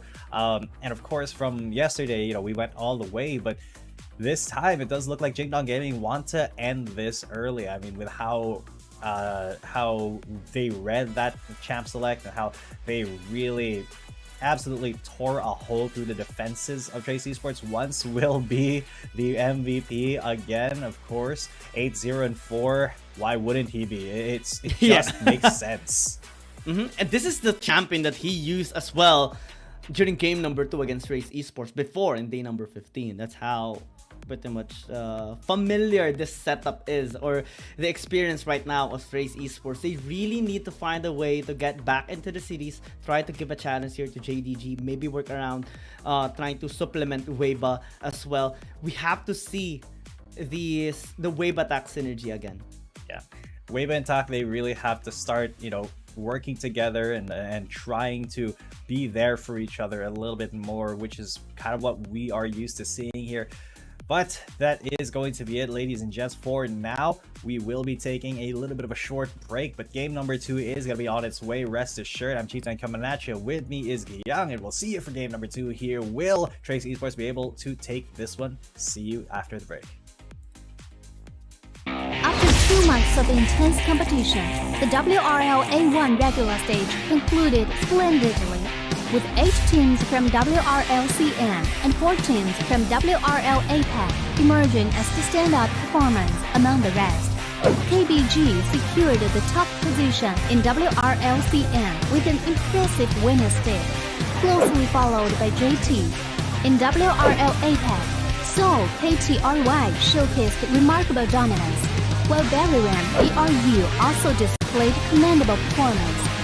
For those summoners who crave more action, the playoffs will commence on June 21st, where the 12 victorious teams will continue battling for the prestigious title of WRL A1 champion. The playoffs in both WRLCN and WRL APAC will follow a BO7 double elimination tournament, allowing only 2 teams from each conference to progress to the finals. The first place team from the regular stage in WRLCN, Team KBG, will go head-to-head against Team Nova, while the remaining team, JT, will directly versus JDG. The 2 victorious teams will then compete for the first spot in the WRLCN finals. Meanwhile, in the losers bracket, the 5th place JDG team will select TE as their first round opponent, while the remaining team, WBG, will confront TT. The winner of the first round in the losers bracket will then face the opponent determined by the first place team in the regular stage, and the final winner will earn a spot in the finals. Additionally, the 4 teams from WRL APAC that advances to the playoffs will also engage in the double elimination tournament, where 2 winners will be chosen to proceed to the finals. The finals will unfold over 3 thrilling days, promising an unmatched level of excitement. On the first day, the 4 teams will engage in a BO1 single round robin, and the team that finishes with the top rank will secure the first ticket to the grand finals. The remaining 3 teams will then face off in a single elimination bracket on the second day, vying for the chance to compete against the top-ranked team. Finally, on the third day, the 2 winning teams will enter a gripping BO7 Ultimate Showdown to determine the ultimate WRL A1 champion. With all 12 teams fully prepared, the question remains: who will emerge victorious and claim the coveted championship glory after enduring such intense competition? Get ready for a wild ride. Let's eagerly anticipate the thrilling spectacle together. Dear Summoners, welcome to the Wild Rift League Asia 1! With the new season comes a fresh upgrade to our Spectre UI, designed to provide everyone with a better viewing experience. First thing is about the original UI. Alright, welcome back, ladies and gentlemen. We just came from a pretty convincing game 1 for the side of Jingdong Gaming. Now we are going to be heading into the second game of the series. I'm Jitan coming at you. With me is Guiyang. And wow, we did see once just absolutely run rampant in the last series. I mean, it's deja vu. And I mean, I want to say it again. I want to give credit as well to Sunny, because his influence, his stability, and his lane pressure against Lisa allowed them to make the plays, enabling once as well to successfully farm despite the attempt of Tak initially to take some of his camps. And now we see Trace Esports back on blue side again, because earlier we have seen him ban the same champions that they are banning right now, leaving the Akali open, leaving the Shen open, but not actually picking those champions as well. Will we see them pick those champions this time around? I hope so. I mean, Rose is good on the Akali. Yeah, well, Rose is great on the Akali. It doesn't seem like it's really a huge priority for them at this point. I'm not certain why that is, but it just seems like, you know, Jingdong Gaming, for Trace Esports, they kind of want to play a little bit standard. They want to be subscribed to that AD meta that we are kind of seeing lately. So, you know, whether or not that's for the better, I can't tell you at the moment. But, you know, Trace Esports, they really have to pull something off, something different off, because right now it's the same composition for Jingdong Gaming. He is back once again on that Aatrox, but this could be the Kai'Sa for Jaja. Yeah, earlier we have seen Trace Esports pick up the Corki and their second champion pick, and then pick up the Jhin as well. I think the Kai'Sa is a good adaptation. I think this champion is just so good, especially early game stability into late game scaling. You have the damage, you have the shred, you have the burst as well. It's a complete package here for the Kai'Sa. And this champion hasn't been you know, toned down just yet, because we're still, I mean, we are on patch 4.2a already. So there is a little bit of nerfs that happened already in some of the marksmen. And Vi, I think, is going to be a key factor here for Trace Esports, because Weibo is known for enabling his allies all the time. Yeah. Alongside with that, with the Nautilus and Vi, I think there's a big chance for them now to suppress once as an Aatrox and take him down early in the fight. There is a pretty decent chance of that happening, but at this point, you know, like, for Trace Esports, they have to play pretty much perfectly. They have to keep the protection on Jaja. They have to make sure that the Nautilus and the Vi can be in front of that Kai'Sa, and that, you know, Jaja won't be locked down by the scary CC composition of Jingdong Gaming. And with Jingdong Gaming, you know, if it works, it works. Why do you gotta fix it? If it ain't broke, don't fix it. So they are going to be going with basically the same composition that they had in the last game. Yeah, they just need to change one champion, right? Because if Fiora has been taken out. Good adaptation that Trace Esports removed the Corki, but I think it's pretty much redundant since Feibai is very good on the Zeri as well, and it's very much anticipated already, or easy to anticipate that he will pick it up again. Gwendo gonna be locked in here. Double, triple scaling here for JDG. I would say this is scary, but it's JDG. I think they can still serve their purpose similar to game number 1. Sandy this time around has a bigger responsibility because it's the same matchup, but this time it's a Gwen that he's using. Yes, you can shred the Garen as well, especially in the late game. But Gwen is specifically so weak in the early game that Trace Esports with the Vi can actually bully him. Yeah, so do you think this is the way that Trace Esports can win this? Is that the exploit that they're going to be using? Because that seems like a very, very difficult... I say difficult, but it's really more unlikely way for them to, you know, get this win by just bullying one person, by just bullying, you know, Feibai and by bullying Sani in the top lane in the early game. But you know, he will know how to play safe. It's just so good, right? Yeah. Sani, we have seen a lot of times that Trace Esports try to gank him. The only reason why, though, that he was able to easily maneuver out of harm's way is because Trace Esports lacked crowd control at that time. This time, they have a lot. They have the Vi, they have the Vault Breaker, they have the Cease and Desist, they have the possible follow-up as well from Rose, because this time around, it's no longer using the Corki. He has the Killer Instinct from the Kai'Sa. Yeah, but already level 1, the exhaustor coming in. Doki just ran in front of Rose and headbutted him away. Feibai needed to use the flash to get out of there because he was a little bit afraid of Talk. Now, a lot of level 1 tomfoolery happening right now as compared to the last game where there really wasn't all too much. So, a very interesting start if I say so myself. Yeah, the only thing that lacked there for JDG is the other members following up. This time, Tak is going to be interrupted by Doki as well. It was like, I know your plan this time. No more interruptions, no more taking up the wolves. Jaja, though, is so low. Yeah, he's incredibly low. I wonder how this could be good for them, because you know, this is a little bit of a losing lane for Sani because he is in a melee matchup, but with Doki there to protect him, Tak and Jaja are not going to be aggressing all too hard. Weibo, though, with the Vault Breaker flash, Feibai is going to get first blooded. Rose will take that kill and say thank you to Weibo. Yeah, I mean, this is something that we have been looking forward to seeing on Weibo, right? You have to make the plays, and now he did. Now this is the perfect start that we have known Trace Esports for. Yep, perfect start. They will be okay. This is looking a little bit dicey for Jingdong Gaming, but of course, if they're able to hold on, scale up, and let Once really do his thing as well. I do love that Weibo is being a lot more proactive. Let's check that out again, because that was a beautiful Vault Breaker flash. Bang! The punch, the double punch into that one auto attack. Another round. This time Weibo picks up the kill. Yeah, and that is just the vibe that we really needed. And I love that Debonair skin as well. Very, very classy. That is the Weibo that we were really familiar with.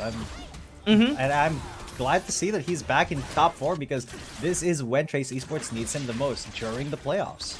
And this is the point wherein JDG is at their weakest, right? Early game, with a triple scaling composition, they can't really do anything this time. And it's so hard for Sani to actually stabilize his lane, because you have now so much crowd control and burst potential from Trace Esports on the top and jungle quadrant of the map. So right now he needs to really be, you know, stepping forward against Lisa, because anytime that he does that, he will be at his threat with Weibo going in again. Yeah, and a threat he will be. And I mean, at this point, with Weibo already being a menace, Once has yet to really impact the map as much. He's just been pretty much power farming, trying to get to his ultimate. He is at level 6 right now, but with a couple minutes left before the objective spawn, he has maybe an opportunity and a half to take and to really match the sort of pressure that Wave was providing for Trace Esports. And right now we're seeing things stabilize for a little bit, a much more slower pace. Rose transition into the top lane. Meanwhile, our Dragon Laners are in the mid. Oh, there's a cease and desist onto Sunny. Will he be able to survive versus 2? He looks like he is actually fighting back. Looks like he's actually winning with Lisa and Wave. The snip step is going to be really, really good for Sunny. So, yeah, a little bit of a botched gank there, but at least Wave is still applying pressure. Yeah, because if you leave any space for the Gwen to not be suppressed, then he can start, stacking up his snips and then just shred down the members here of Trace Esports. You need one more suppressant. You need Tak to actually be there as well. That's one of the reasons why they were able to pick up the kill into the top lane against Sunny a while ago, because he was there as well.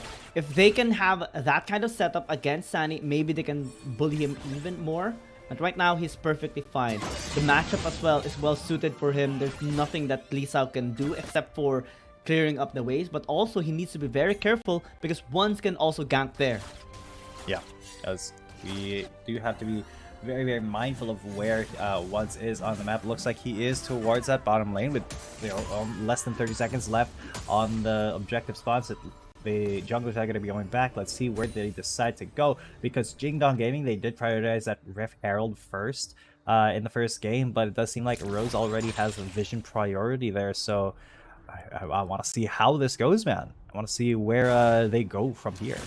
Definitely, we can expect that Trace Esports would want to accelerate this game even faster, right? Yeah. But they need to also stop the scaling here of JDG. It's going to be complicated trying to get double objectives, because right now, their team needs to group up in order for them to even get some sort of kill, because they also have some scaling champions like Rose. But right now, they're starting the RH. And on the other side, we see JDG starting the Dragon. Yeah, but they are going to be starting this. Oh my god, the Chain of Corruption misses. Dogi has to get out of there. Unfortunately, Juju was not able to get a good ultimate there. The Rift Herald will be taken. Now Weiba has a lot of time to scooch over to that Dragon and just really threaten that as well. So a very, very difficult decision will have to be made here for either one of these teams. Yep. Looks like Trace Esports, they are just going to bully Jingdong Gaming away from that Dragon. JDG maybe looking for a re-engage here with Doki. Headbutt will rise onto 2. They are going to jump onto Lee Sao. The Garen is down. Now they are going to go onto the Vi. The exhaust has been taken onto Weiba, and Weiba gets sniped out. The Piercing Arrow will take his life. And now the rest of Trace Esports members are on the back foot. The headbutt right back onto Rose, but Rose is able to melt down the cow into butter, into a well-done steak. And that is still going to be the Dragon for JDG.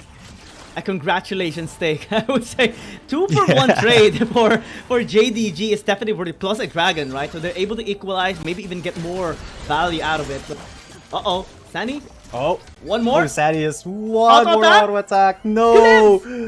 Where's the Predator missile? He's not even gonna attempt. No, unfortunate. So again, that is very much better here for JDG now that they have acquired an Infernal Dragon of all things, right? So that is going to be benefiting them for the next upcoming fights as well. Now that they can just easily stack the dragons, especially with the proper setup. I think the main reason why Trace Esports lost here is because the setup is not for them. They didn't have the culling first initiated. It was a little bit late, and Weibo was already chunked down low, just trying to get onto Juju after being set up there by Doki. I think Doki had so much impact here in this fight as well. He died at the very end, but it was the necessary sacrifice for JDG to win the fight and also get the dragon. Yeah, it was his engage that really made that fight go into Jingdong Gaming's favor, and then they were able to get that dragon off of that, take a life of Weiba, and and the top laner too. So there is a lot to be said about the effectiveness of that Alistar, but he was just a little bit too, I would say, ambitious when trying to go for Rose at the very end there. So yeah, I love the ambition, but the team was not ready to respond. So maybe a little bit of a communication error. I mean, it can still be improved, right? And I think they can still work around it as the game progresses. Now they're leading 2,000, which is good because Rose is starting to scale up now on his second item as well. So he has the Cassian Rain and the Supercharge upgraded already. with the invisible, he will be able to kite out more effectively against JDG. They just need to be extra careful. Look at the damage there onto Doki. Man, he's jumped down half, and Trace Esports, they want more. Are they really going to fight over this blue buff? It looks like they will, as Rayba already in the back, already going for the cease and desist, but it is going to be a kill immediately onto once. He wasn't even able to survive for all too long. That World Ender did not do him any favors. Now, here is the curtain call. Who's going to call the curtains right now? Jingdong Gaming just dodging out on all of those shots, though. So, Trace Esports with a humongous lead right now, 4,500 at just before 9 minutes. Doki trying his best to get something going here, but Talk trying to go for the dredge line. He will miss. He will Spider-Man though, and Doki may be looking for the no! Yes, he will. He flashes and then pulverizes into 2, but Rose is able to kill her instant. Get out of there. Talk is going to sacrifice his life. 1 for 1. The supports are gone, but Feibai and Juju trying to run down Rose, and Feibai all the passes are PSA. The sniper Legolas is Juju right now. What a big snipe onto Rose. Yeah, it was basically Hawkshot right there. Once is here as well. Oh god, once now he may be in a lot of trouble, but that chain of corruption saved his absolute life. Not for long though, because Jaja is going to finish him off. A little bit unfortunate there, but that is all she wrote for that engage. A lot happened, but it was still Jingdong Gaming turning the tides a little bit. Yeah, now they are able to pick up a tower as well here into the bottom lane. Tak is a little bit late in defending it. Even if he was there early, I don't think he will be able to successfully defend. Let's check out that replay again, because it started off really well for Trace Esports. They got the tower taken out. They were attempting to take down Doki, but with the dredge line connecting onto the terrain instead, that allowed Doki to get the reset 2-man knock-up. They tried to sustain and stall things out, with Tak being the sacrificial, astronaut. But with Rose not really having the best movement speed, Feibai and Juju was still able to get him in the very end. Once as well, hunting them down allowed more kills here for JDG. That was absolutely huge for Jingdong Gaming. It's still a pretty significant lead that Trace Esports have, but slowly JDG are catching up in terms of kills. Then now all they have to do is catch up in terms of the rest of the map. So if that's something that they can do here, then they still can keep their scaling composition and stall it out until a later phase of the game, where they can pretty much take the fight to Trace Esports when they want. They just need to be very careful of locking down Rose. Be very careful, establish control, maybe start this dragon up already. But they need the setup as well. Jaja has to use a curtain call right now to slow things down for JDG. I think they can still get this. JDG will give it up. But Doki will be the tip of the spear here. He's going to bring Tak backwards, but that Machine Justice is going to land onto his head. Will he burn down? Yes, he will. It's Rose who takes that kill. Now it's a 4 versus 5. There's a curtain call as well. The stasis will be saving way before now, and the curtain call will dissuade JDG from actually aggressing for the rest of that. They will sacrifice their support, but the rest of them are still healthy enough to go for a push here in the mid lane. But that was very efficient. But that was a good call here for Trace Esports. They got the kill and the dragon as well, equalizing the stacks here of JDG. I don't think they should be looking for more, as they have waves actually establishing control on the side lanes. Maybe they can go for a reset, maybe catch those waves as well, and just prepare for the Baron, because they have a 5.5k gold lead now. I think this is enough for them to quickly take this Baron up and allow them to get more leverage against JDG. I think if they can do the same strategy they did on the previous dragon, maybe they can take this Baron for free. That is a big maybe, but that's kind of what they're banking on, man. A free Baron would do wonders here for Trace Esports, who already have the vision established there. They have so much river dominance. It is a little bit insane. Once is, he has a couple of kills, but he's not really being as impactful as, Weiba right now, even though Weiba is 1-5. He has been the one set up plays. But speaking of set up plays, Doki is looking to set up one onto Tak right now. He's very, very resistant to any sort of damage as he pops his ult. But once it wears off, Doki will have to be a little bit more careful about stepping in the face of Trace Esports. Yeah, they don't have the time kinetics of the Alistar anymore, so lots of hesitation now in going in, because if the Scout dies, if the Alistar dies, then it's going to be very much detrimental here for JDG. Now this is opportunity again for Trace Esports to maybe bait them out, because they have no vision in this topside river. Every time they check, that is an opportunity for Trace Esports to get Doki. Yeah, now Doki though, oh man, He is being a little bit too aggressive, I would say. I do love the ambition, but you know what they say, without execution, ambition is a fool's errand. So the rest of the team, they have to follow up a lot better on those plays by Doki, but it's really difficult when it is just basically Taku he's trying to aggress upon. Weiba, though, maybe looking for a vault breaker over the wall. Not quite going for it yet, but yeah, this is still going to be the way forward.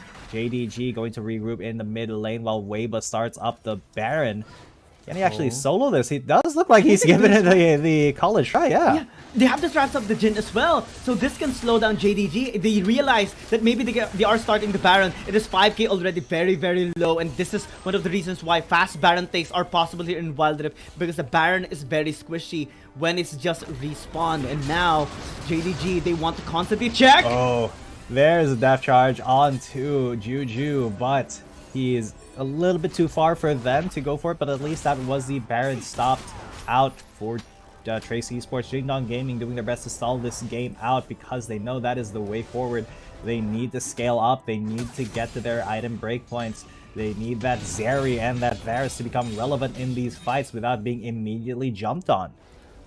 And now they can just go for a reset, right? Because they have took so much time pressuring on the topside river that allowed JDG to have their waves crash on their towers as well on the side lane. So now that is opportunity for them to get the tower into the top lane.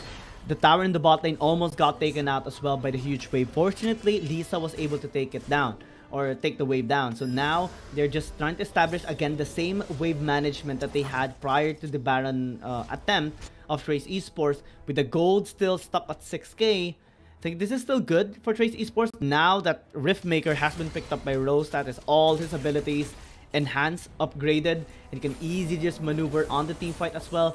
As long as they get the stacks on once, I think they can just easily burst in damage. Especially, I mean, Kai'Sa and Jhin has a perfect synergy as well, similar to like the Corki and the Jhin.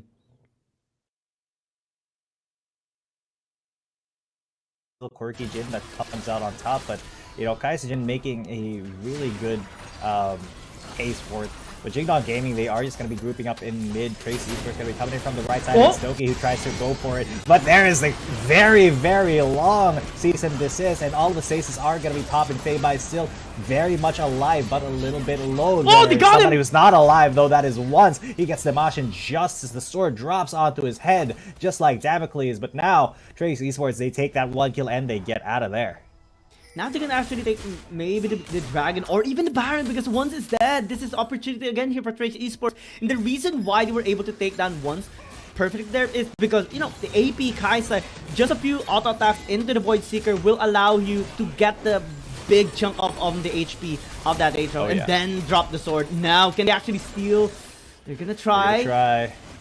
Oh, Juju doesn't have the arrow anymore. Oh, there's exchange of corruption.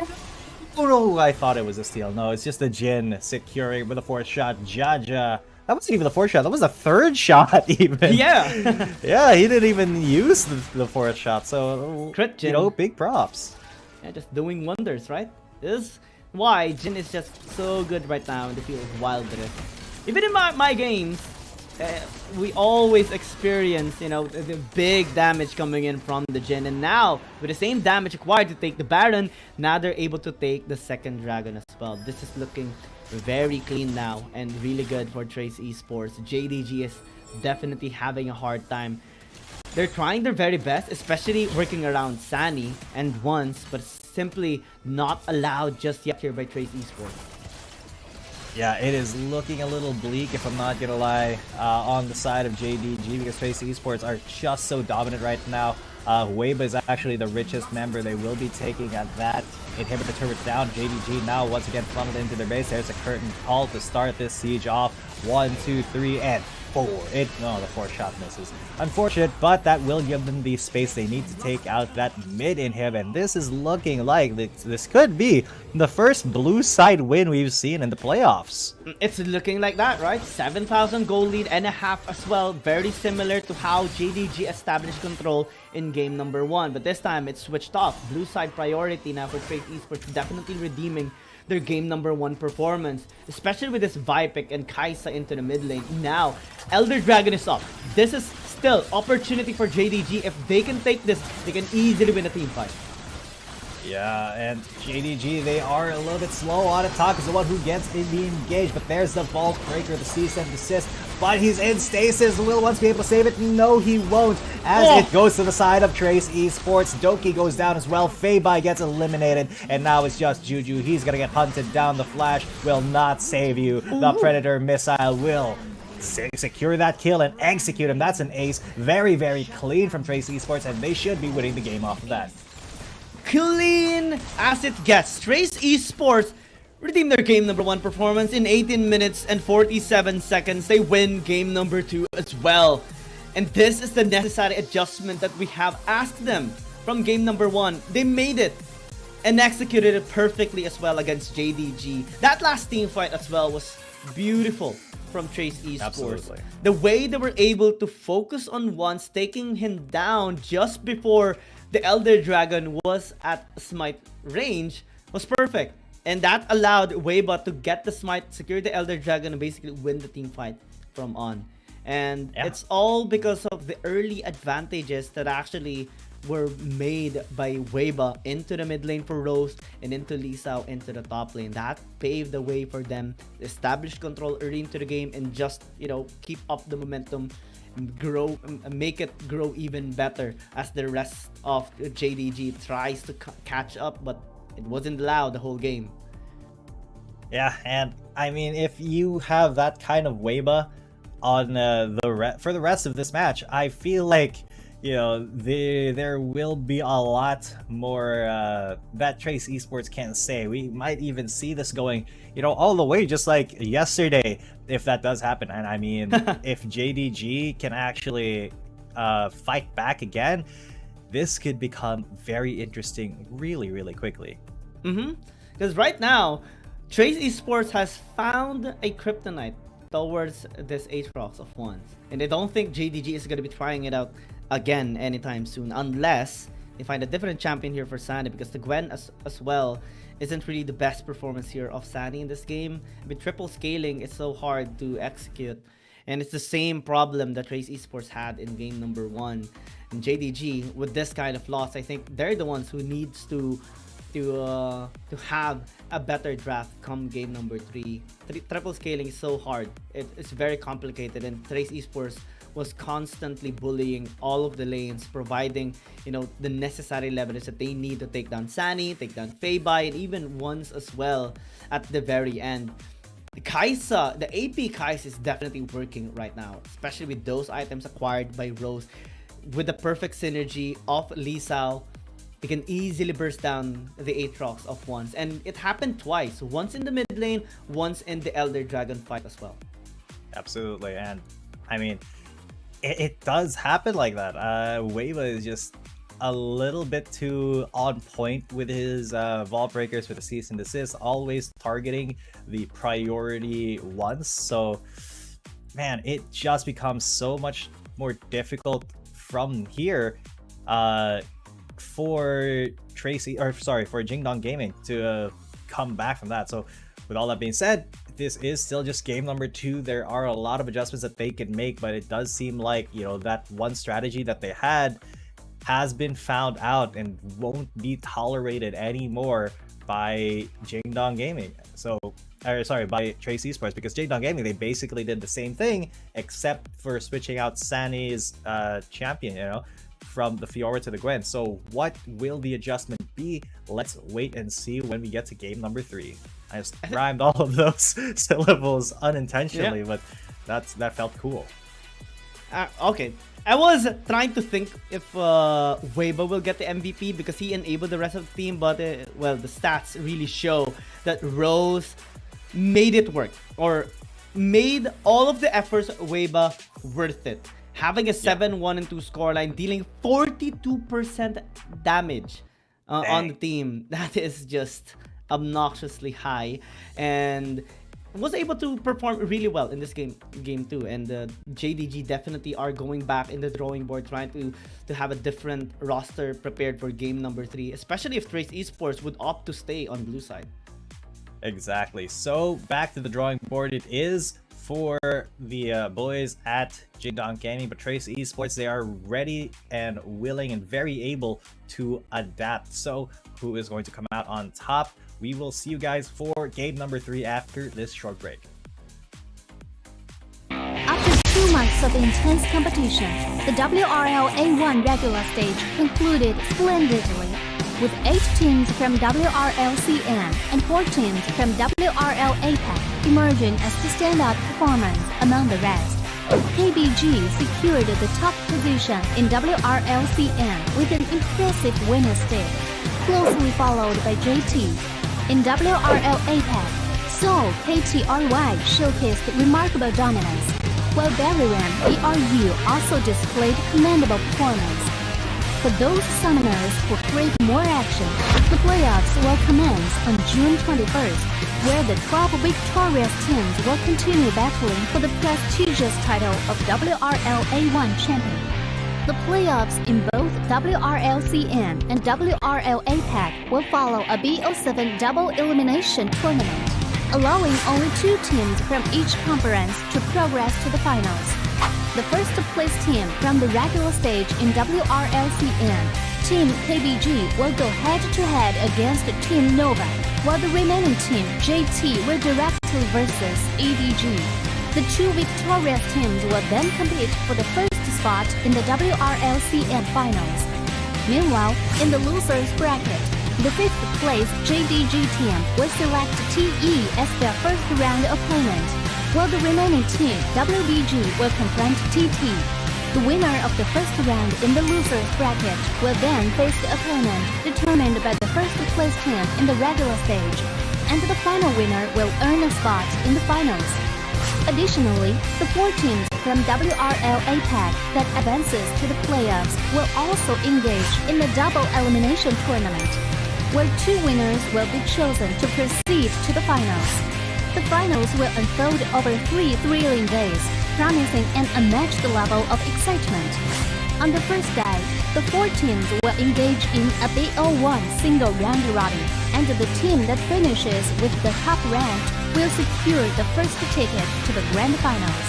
The remaining 3 teams will then face off in a single elimination bracket on the second day, vying for the chance to compete against the top-ranked team. Finally, on the third day, the 2 winning teams will enter a gripping BO7 Ultimate Showdown to determine the ultimate WRL A1 champion. With all 12 teams fully prepared, the question remains, who will emerge victorious and claim the coveted championship glory after enduring. Ladies and gentlemen, these teams are in a hurry to have this match be over with, so we're just going to be going straight into the bet picks. I'm Jidan coming at you with Ms. Young, and this is game number 3 of JDG versus Trace Esports. Let's go! We are very excited, of course, after Trace Esports was able to get a win this time around against JDG on an almost same draft of JDG, and that's all because of the adjustment that Trace Esports had in game number 2 with Wei, but now on the Vi, and also the guys of Rose having an MVP performance. But this time around, JDG is sticking on red side. They really want to redeem themselves this time around with possibly the same draft, because it's still the same bans that they are making in game number 3, and looks like they have no plans on changing this draft, especially that it's working. Yeah, there is not all too much that Trace Esports want to change in the way that they drafted from the second game, I don't think. So they are putting the onus onto Jingdong Gaming to adjust to them. But it does seem like for the moment, JDG, they do not want to really do anything different. They just kind of want to perfect their playstyle, I think. So they will still priority pick that Faris, but they will be picking up Doki's Alistar first instead of Once's Aatrox, because I feel like, you know, picking that Aatrox really early has not been the best for them at the moment. Yep. Trace Esports found a way to easily take him down, especially with the Garen and the Kaisa combination. Just a couple of auto attacks, the Void Seeker into the Mass Injustice. They were able to take him down with just in just mere seconds, not allowing any sustain to be made by ones anymore. But Alistar of Doki is just so good. In game number 1, game number 2, he makes the perfect calls and also the perfect plays to give the leverage towards JDG. It's just that the follow-up wasn't really there just yet from JDG. Looks like we have a couple of fans this time around here on the stage as well for both teams. A bit of a crowd just supporting them in the stage, similar to us right now in the online version as well on the live stream. Garen, Kaisa work for Trace Esports, they pick it up again. And it doesn't seem like Trace Esports want to move. They don't want to adjust at all in any way, shape, or form. If it works, don't fix it. Same thing with Jingdong Gaming. They are picking up that Gwen once again for Sani. Most probably, I don't think this will be going to once. So this looks like just the last game, basically. I mean, unless Trace Esports bans the Aatrox, right? Because a while ago, well, they banned the Corki, they banned the Fiora, then JDG just responded with the Zeri. So I don't think it's going to be a worth it ban anymore for Trace Esports unless JDG this time around will get interested in picking those champions. But the bans are still remaining the same for JDG. The Ashe and the Ziggs taken away here for Trace Esports just in case they get interested in picking those champions up, because the Kaisa is basically a flex pick that can be used in the jungle and in the mid lane even, just like game number 2, and usually preferred in the Dragon lane. Yeah, and that would probably be the preference here for Jingdong Gaming. They want to get a really strong Dragon laner. For Fei Bai, they want to get a really strong ADC for Fei Bai. But Trace Esports, they do still have a lot of choices when it comes to that Dragon lane. It's just the Ashe and the Ziggs that has been banned out. But Jaja still, Jin still very much open, very much not respected, I want to say, at this moment. So I wonder how that's gonna be going for Jingdong Gaming when they basically run into the exact same composition that basically just happened, that just handed them a loss, and that just handed JDG a loss. So yeah, Trace Esports, I don't think they're gonna be picking up a Mumu the Sad Mummy. It would be funny as heck if they did, but that's a little bit too out of pocket, a little bit too out of the way for them, I'd say.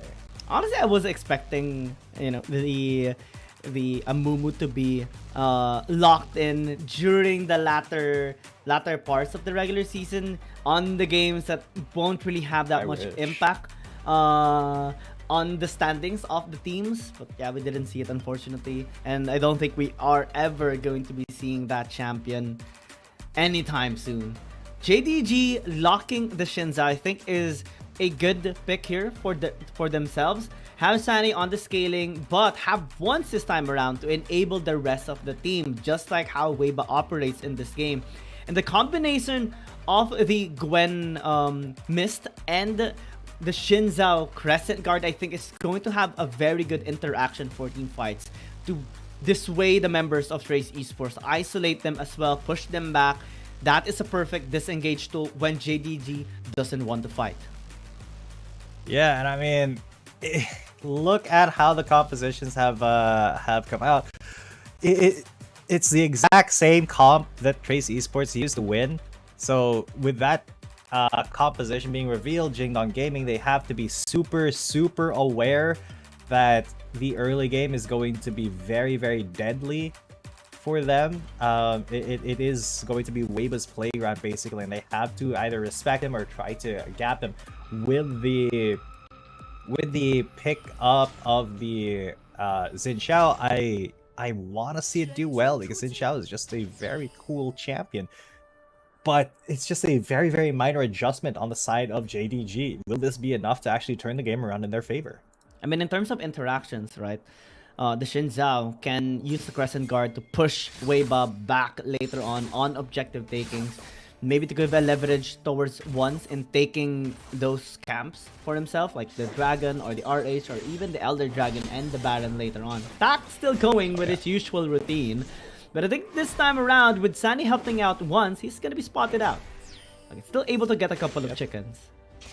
Still, it's still good enough to disrupt the jungle priority here for once. Just disrupt his path, and yeah, he's kind of forcing Tak to just stay inside the jungle, but once is losing a lot of time on his own, just trying to counter Tak, and Tak, he'll take that because, you know, he's a Nautilus. He doesn't really need farm. He just wants to be as annoying as possible. So as annoying as he possibly could be, that is the goal, and that's a goal that he has basically done.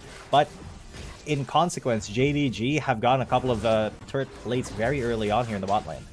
It has been a long time since we have seen Tak as well use any of those emotes, right? Because they came from a very deep and big slump on their last few matches or series in the final weeks. But right now, I think they're looking pretty confident, especially with Tak still going his usual routine, even, you know, extending the stay of once into the top side jungle camps of his.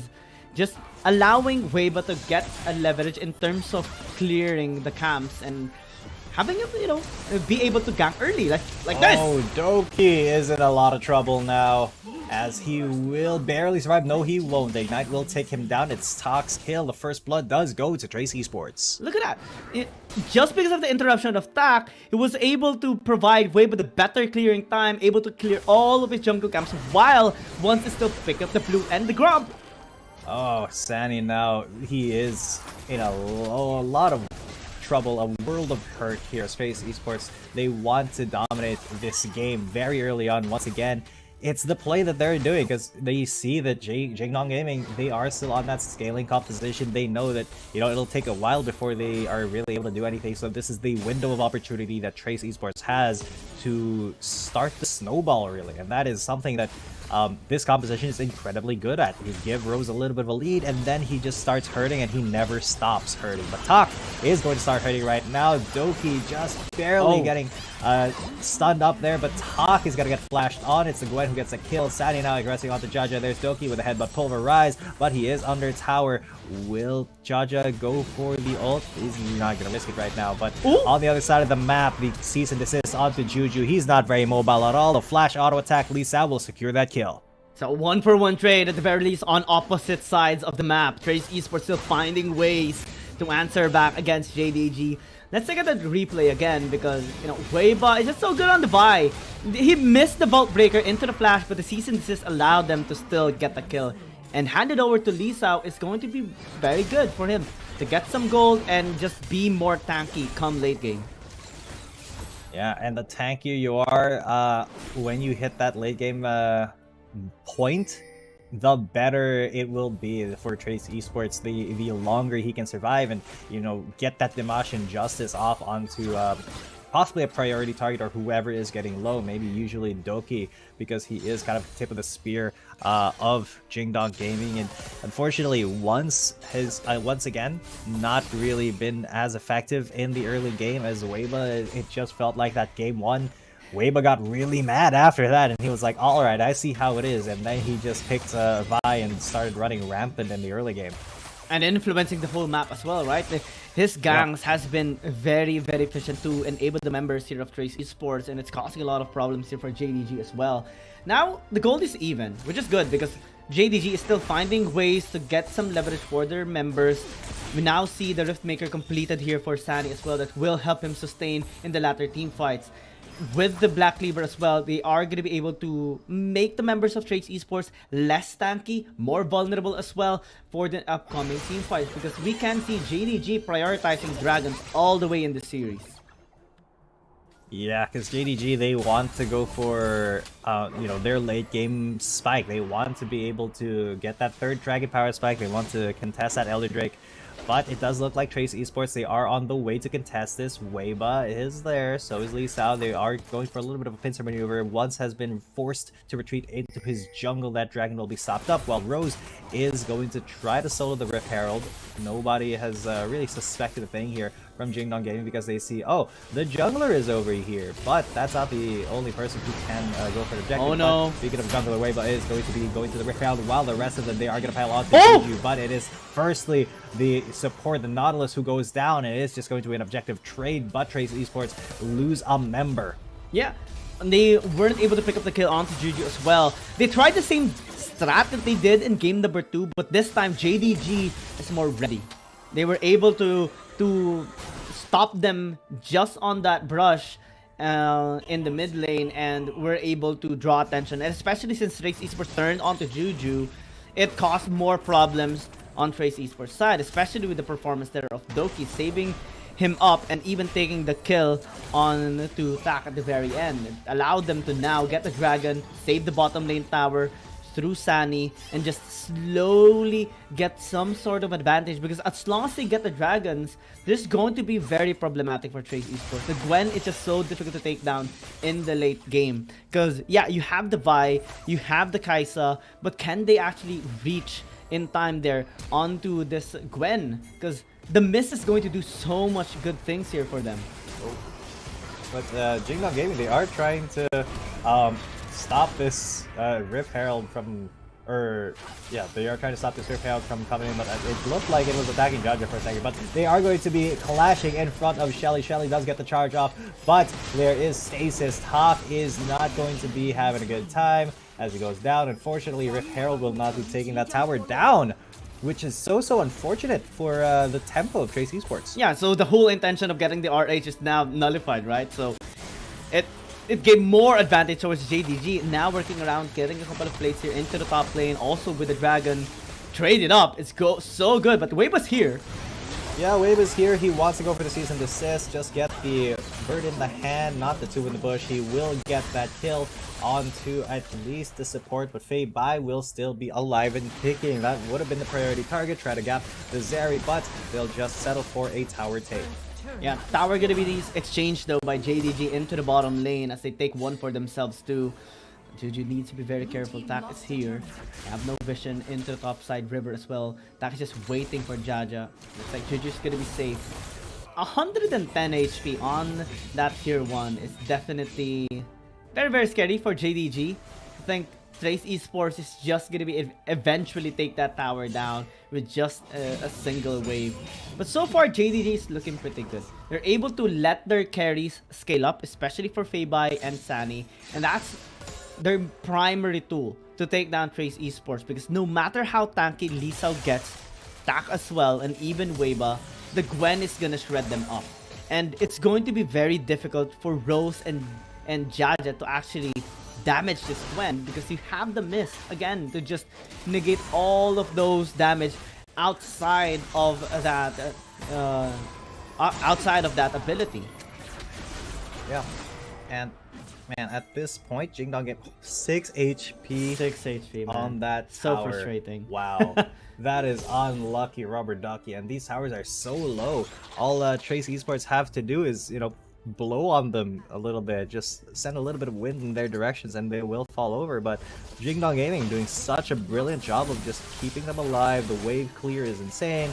Jaja can't even get near it to try to go for a shot, but Weiba just going to be the hero, just going to take that one-on-one attack into the cease and desist on Sunny, but this might not be a fight they want to take, so they take that tower and they disengage. They also get the one in the bottom lane, extends the gold lead a little bit for Trace Esports.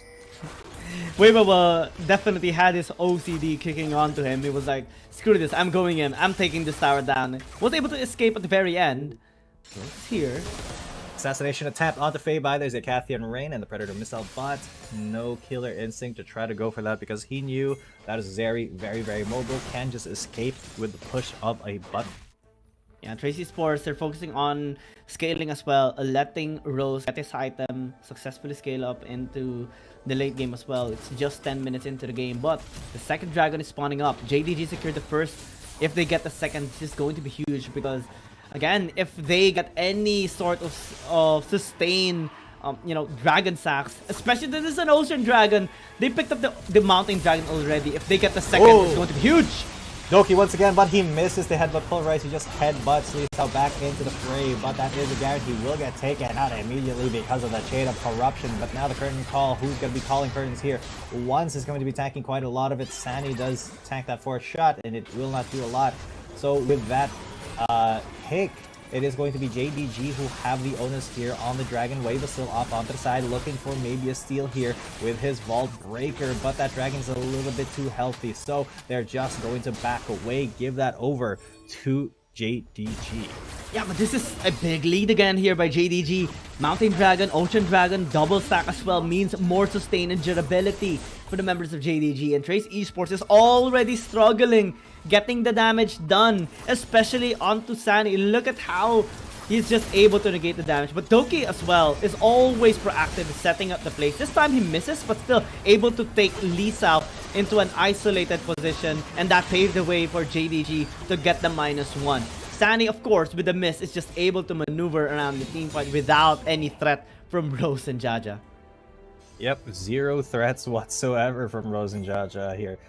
Because they're really not in the position to be big threats right now. They are still trying to scale up themselves, and I mean, the way that the scaling is going, Trace Esports, they had a little bit of an early game lead, but the gold is not super in their favor at the moment. It's just Rose who is a little bit ahead. Wave Lisao, they are in maybe a little bit of danger because Doki is incredibly proactive, and I love that. I absolutely do. He's going to be going in once again, the tip of the spear, but he may be caught a little bit. The Cathy and Rainbow starting to shred. The Change of Corruption will not land, and Talk, very ambitious there. There's a curtain call.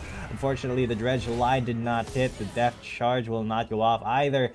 So, just a little bit of scuffle, a skirmish, but no kills. Trace Esports didn't really have the best target selection there. They tried to go onto Doki, but he does have the unbreakable will, right? So it's so hard to take this Alistar down of the JDG. And as long as it's Doki that's soaking the damage, it's going to be so beneficial here for JDG for the team fights. Because the goal is to provide Sunny the way so that he can just easily shred down the members of Trace Esports, allow Feibai as well to free hit into the team fight, being fully protected by all these front lines. And Attack is being chased. I think he's still going to be able to escape. No, he won't. He actually gets denied. He gets knocked up before the Dredge line can bring him to safety. So that is just a free pick for JDG, and that means they go immediately onto the Baron. Oh, this is going to be a free Baron if ever. Trace Esports, they cannot contest, but they will try. They're going to try their best. Lisao, he's going to go for the big shield, but he is just slowly burning down, slowly melting, while JDG piles on them. That's 2 members down, but Weva, he can maybe get this seal. He's going to try to attempt it. There's a curtain call to try to get their health bars a little bit lower. The 4th shot still being held in the chamber. Jaja has to let it go at some point, right? But oh god, Doki just flashing in, and now forces cease and desist. No steal gonna happen. It will be Sunny securing it, and not either the junglers. Rose gotta get exhausted. He tried to kill her instinct onto the back line, but he will just be eliminated. This is now JDG Gaming. Slowly getting read, right? Slowly getting the leverage into this game against Trace Esports. 2 Dragon Staffs, the Baron taken. Good attempt there by Trace Esports, but it all started with a takedown onto Track. And that provided numbers advantage. Interesting enough, Weibo was able to still enter the pit despite the attempt there of Doki.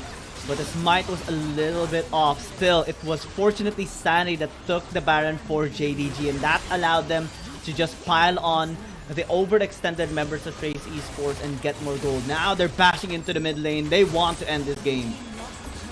And this game could be over very, very soon, as JDG Gaming, they are sieging. They once again want to go for it. And once again, Doki is the first one in. But look at all those knockups. There's the Damashi Justice going in. It fails to get the kill onto the cow. And that means that Garen is just dead. But there's a cease and desist onto a key member. There is also this stasis, though, as Feibai is still going to be going off even through the exhaust. Rose now is the next target here, and he will be just focused down. Juju surviving by the skin of his teeth with basically a sliver of health, was able to heal back up. And now The pressure is on. Just 2 members of Trace Esports versus 4 from Jingdong Gaming. Can Jaja and Tak really do much? Because the miss is not letting them do anything. There's the Nexus once again for Jingdong Gaming. And that's 2-1 for JDG.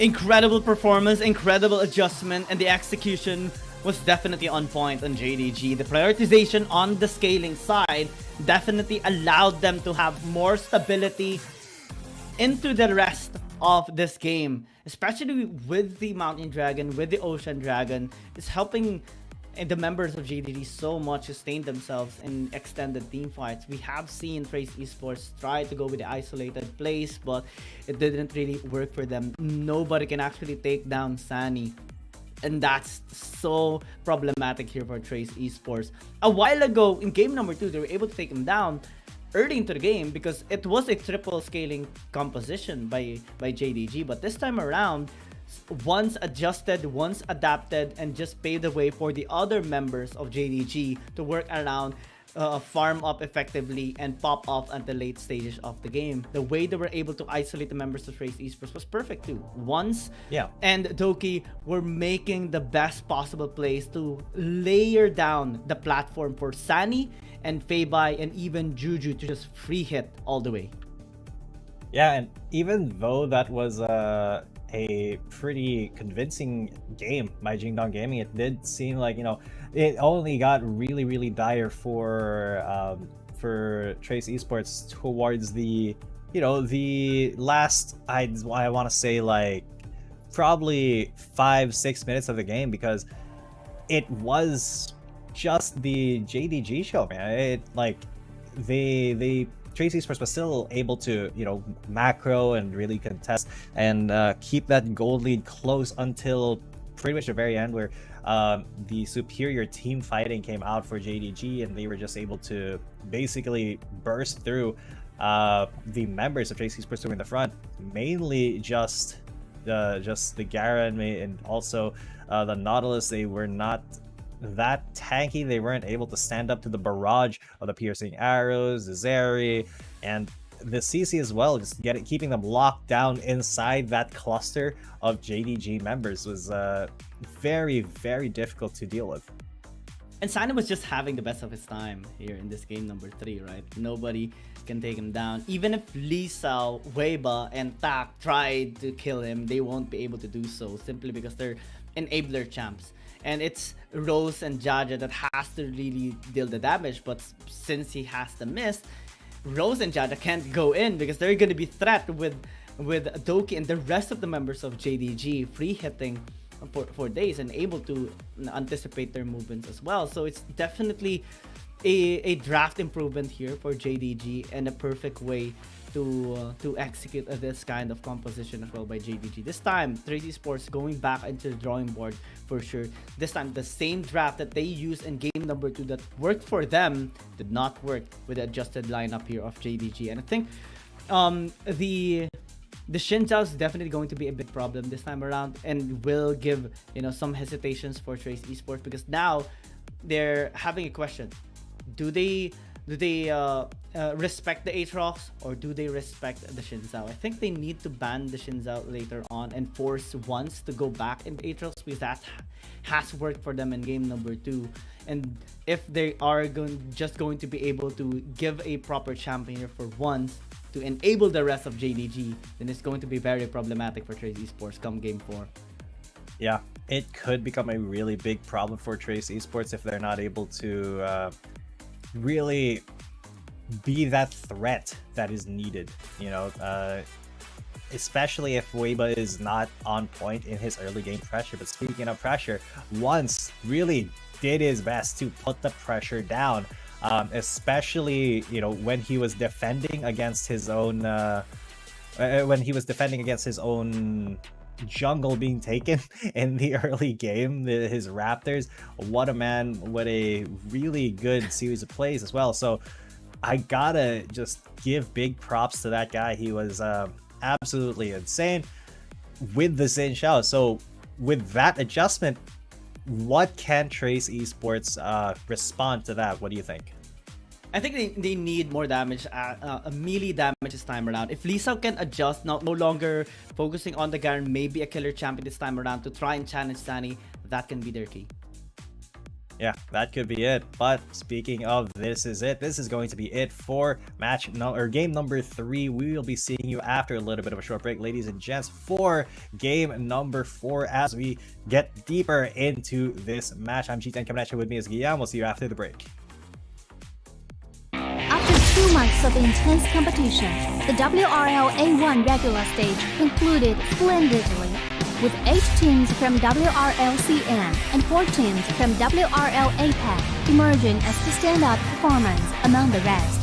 KBG secured the top position in WRLCN with an impressive winner stick, closely followed by JT. In WRL APAC, Seoul KTRY showcased remarkable dominance, while Bariran BRU also displayed commendable performance. For those summoners who crave more action, the playoffs will commence on June 21st, where the 12 victorious teams will continue battling for the prestigious title of WRL A1 champion. The playoffs in both WRLCN and WRL APAC will follow a BO7 double elimination tournament, allowing only 2 teams from each conference to progress to the finals. The first place team from the regular stage in WRLCN, Team KBG, will go head-to-head against Team Nova, while the remaining team, JT, will directly versus JDG. The 2 victorious teams will then compete for the first spot in the WRLCN finals. Meanwhile, in the losers bracket, the 5th place JDG team will select TE as their first round opponent, while the remaining team, WBG, will confront TT. The winner of the first round in the losers bracket will then face the opponent determined by the first place team in the regular stage, and the final winner will earn a spot in the finals. Additionally, the 4 teams from WRL APAC that advances to the playoffs will also engage in the double elimination tournament, where 2 winners will be chosen to proceed to the finals. The finals will unfold over 3 thrilling days, promising an unmatched level of excitement. On the first day, the 4 teams will engage in a BO1 single round robin, and the team that finishes with the top ranked will secure the first ticket to the grand finals. The remaining 3 teams will then face off in a single elimination bracket on the second day, vying for the chance to compete against the top ranked team. Finally, on the third day, the 2 winning teams will enter a gripping BO7 Ultimate Showdown to determine the ultimate WRL A1 champion. With all 12 teams fully prepared, the question remains, who will emerge victorious and claim the coveted championship glory after enduring such intense competition? Get ready for a wild ride. Let's eagerly anticipate the thrilling spectacle together. Dear Summoners, welcome to the Wild Rift League Asia 1! With the new season comes a fresh upgrade to our Spectre UI, designed to provide everyone with a better viewing experience. First thing is about the original UI information at the top bar. We make it into a functioning ring design in the upper left corner. The ring not only includes basic information, such as team names, match duration, kills, towers, but also displays the gold difference through the red and blue rings. What is a great game without the competition for map resources? When a team takes down the elemental dragons and gets the buffs, the stunning special effects not only make the acquisition of resources more ceremonious, but the elemental dragon's specific color-coded buff energy blocks will also be intuitively embedded in the corresponding red and blue sides. Whether a team speeds up the match tempo by getting Rift Herald, expanding their lead by killing Baron Nashor, or stealing the Elder Drake for the final victory, the countdown timer special effects and the resource-specific color coding will help summoners watching the game to quickly understand what is going on in the game and capture the critical information. Additionally, we will display the whole in-game map on the top right corner. When the elemental dragons, Rift Herald, or Baron Nashor is about to spawn, the corresponding challenging resources exclusive countdown will appear in the top left corner of the map in real time, providing clearer information on team tactics and map resources. The new UI will introduce 4 panel modes: the landing phase mode, pre-team flight mode, team fight mode, and post-team fight mode, a combination of 4 refined panel modes to ensure that the most important real-time data in the game is presented more intuitively and comprehensively than ever before. In the landing phase mode, in addition to the real-time images of the players, champion selections, summoner spells, and champion experience, we will also supplement real-time gold, KDA, and items during the landing phase. Meanwhile, team stats history will also be displayed based on the progress of the game, allowing summoners watching the game to stay informed of comprehensive information in real time. In pre-team fight mode, we refine and integrate the information on the gold difference between the matchup to help summoners keep track of the player's items builds in real time through the items column. This makes the state of both teams clearer before the team fight. In the highly anticipated team fight mode, we visualize the damage dealt comparison. The real-time dynamic display of champions' avatars can be more intuitively express the damage dealt of each player during the team fight. The closer to the red-blue intersection, the damage is higher. We maximize the screen space for exciting team fights and gameplays. After the fierce team fight, we integrate the damage comparison of each champion to help summoners quickly understand the damage difference between the champions in each matchup during the team fight. Depending on the different game situations, there are more diverse UI combinations waiting for summoners to unlock. Our comprehensive, intuitive, and comfortable UI design aims to provide summoners with a better, more informative, and higher quality viewing experience. The exciting first season of Wild Rift League Asia is waiting for you. Summoners, we'll see you in the Rift. After 2 months of intense competition, the WRL A1 regular stage concluded splendidly, with 8 teams from WRL CN and 4 teams from WRL APAC emerging as the standout performance among the rest. KBG secured the top position in WRL CN with an impressive winner's stake, closely followed by JT. In WRL APAC, Seoul KTRY showcased remarkable dominance, while Bariran ARU also displayed commendable performance. For those summoners who crave more action, the playoffs will commence on June 21st, where the 12 victorious teams will continue battling for the prestigious title of WRL A1 champion. The playoffs in both WRL CN and WRL APAC will follow a BO7 double elimination tournament, allowing only 2 teams from each conference to progress to the finals. The first place team from the regular stage in WRLCN, Team KBG, will go head-to-head against Team Nova, while the remaining team, JT, will directly versus JDG. The 2 victorious teams will then compete for the first spot in the WRLCN finals. Meanwhile, in the losers bracket, the 5th place JDG team will select TE as their first round opponent, while the remaining team, WBG, will confront TT. The winner of the first round in the losers bracket will then face the opponent determined by the first place team in the regular stage, and the final winner will earn a spot in the finals. Additionally, the 4 teams from WRL APAC that advances to the playoffs will also engage in the double elimination tournament, where 2 winners will be chosen to proceed to the finals. The finals will unfold over 3 thrilling days, promising an unmatched level of excitement. On the first day, the 4 teams will engage in a BO1 single round robin, and the team that finishes with the top rank will secure the first ticket to the grand finals.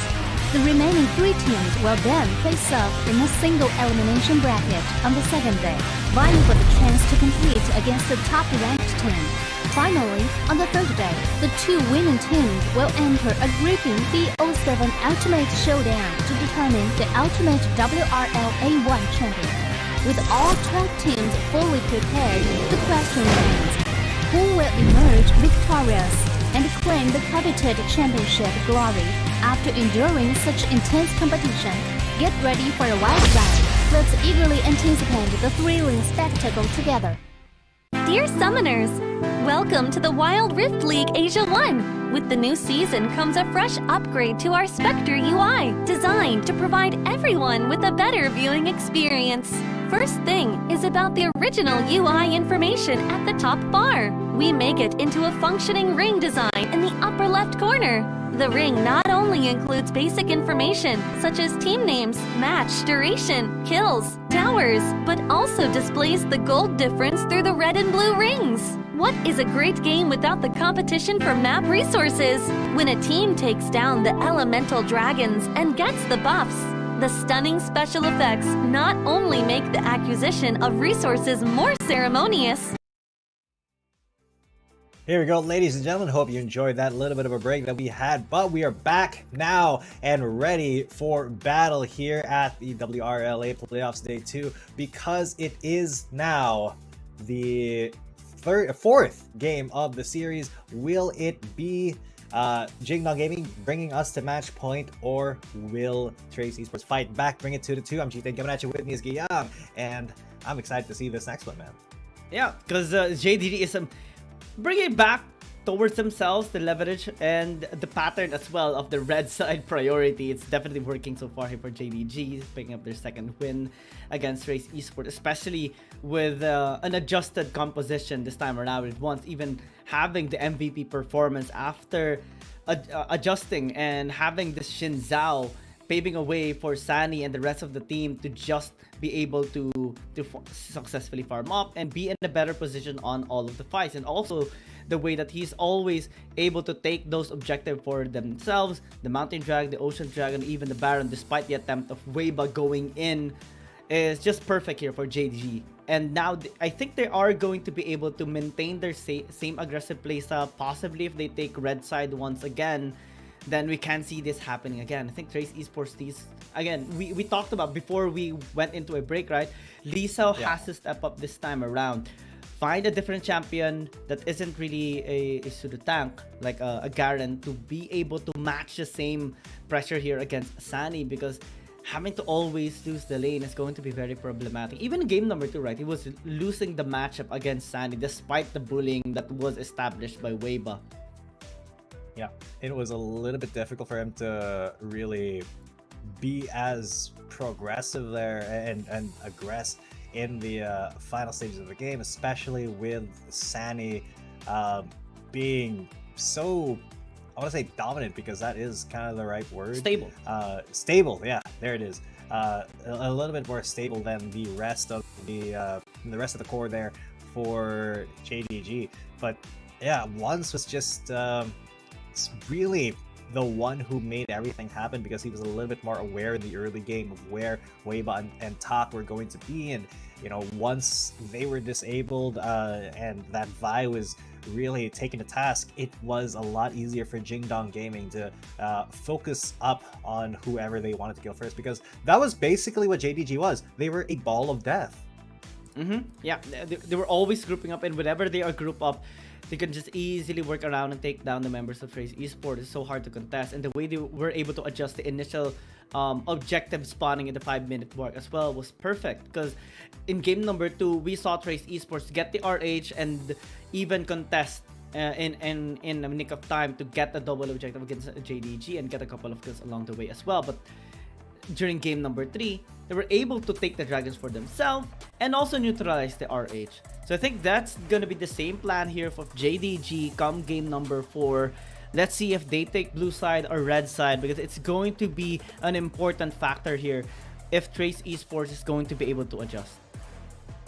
Yeah, Trace Esports really need to be able to bring the fight to JDG this time.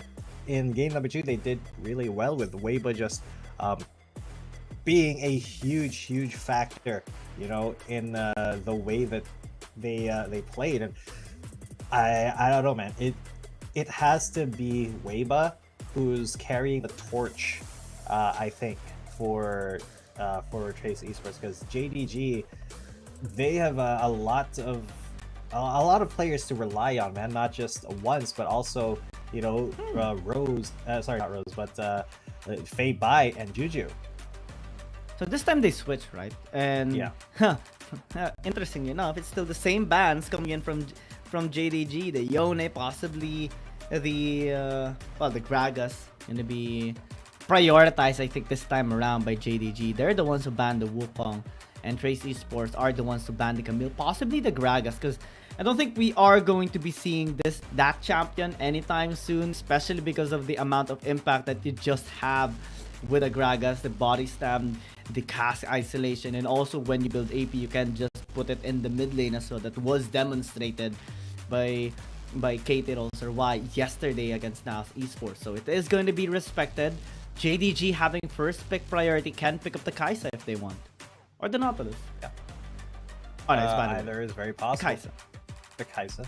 The Kai'Sa is the more likely target here.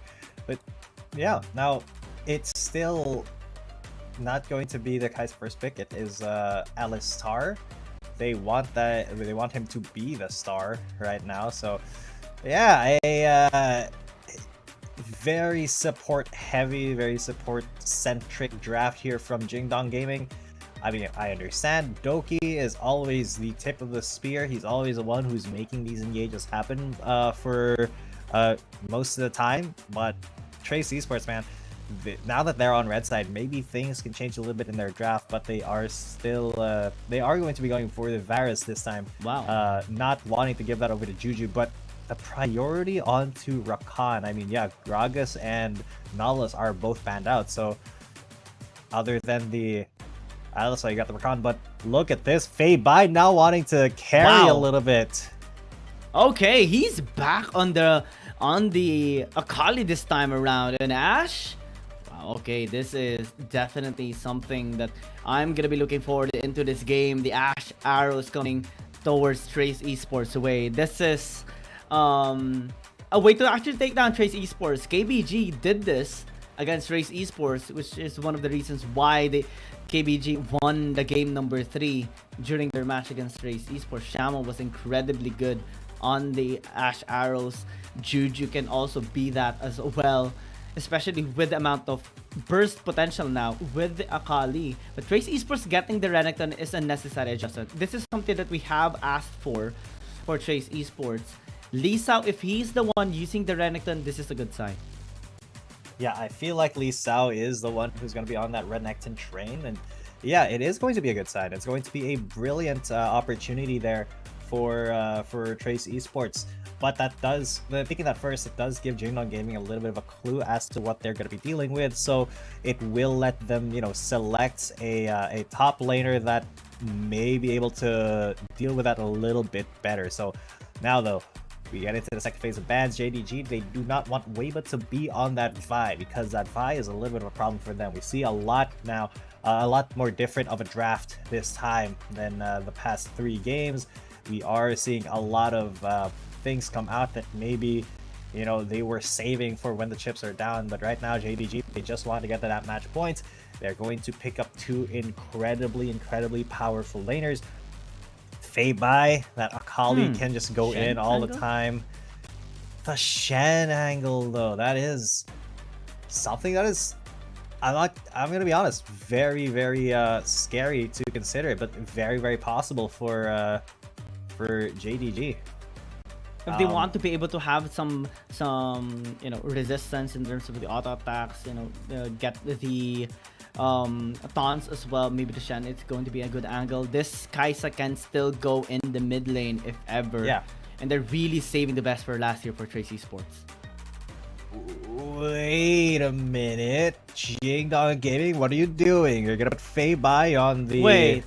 You're gonna put Fei Bai on Corki, and it's Sunny who's gonna be on the Akali going up against Lee Sao in the top lane. That is very interesting. What an interesting draft for Jingdong Gaming. Definitely a little bit of mind games going on, but Weiba, Aatrox is going to be unlocked for him. Let me get a taste of this Aatrox that you once had being the star player here of JDG.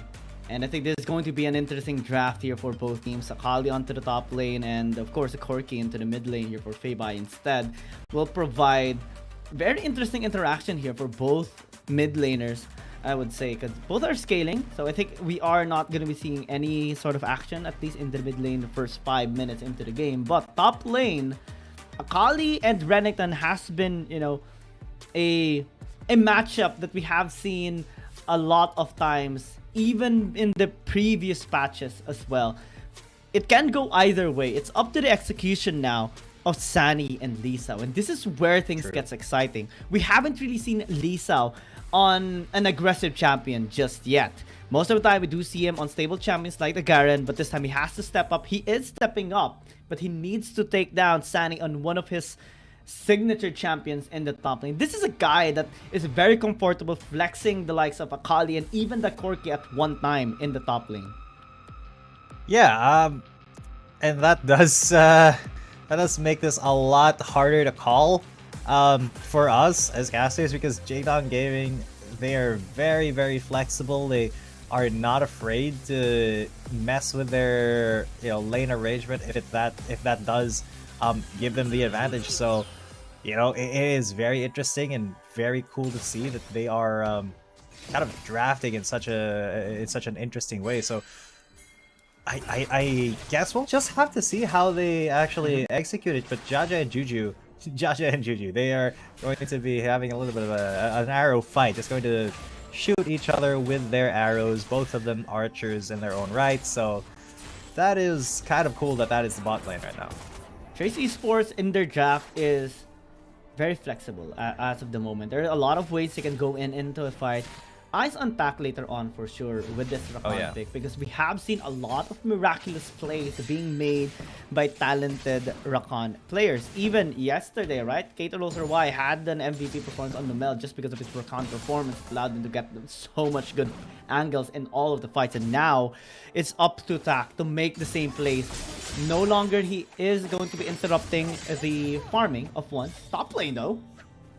Yeah, Lee Sao is going to be in a lot of danger. Sunny already in the early game looking for a potential first blood, but he has to be very careful of the Crocodile. But in the mid lane, there's a little bit of a scuffle here. It's JDG who have more members as once comes in for the backup, but he will just dissuade Trace Esports from going any further. Lee Sao, though, gonna be flashing and then going for the kill. The Ignite, will it tick down? Because one more. No, it's not! Chatty barely lives with just a tiny sliver of health. Wow.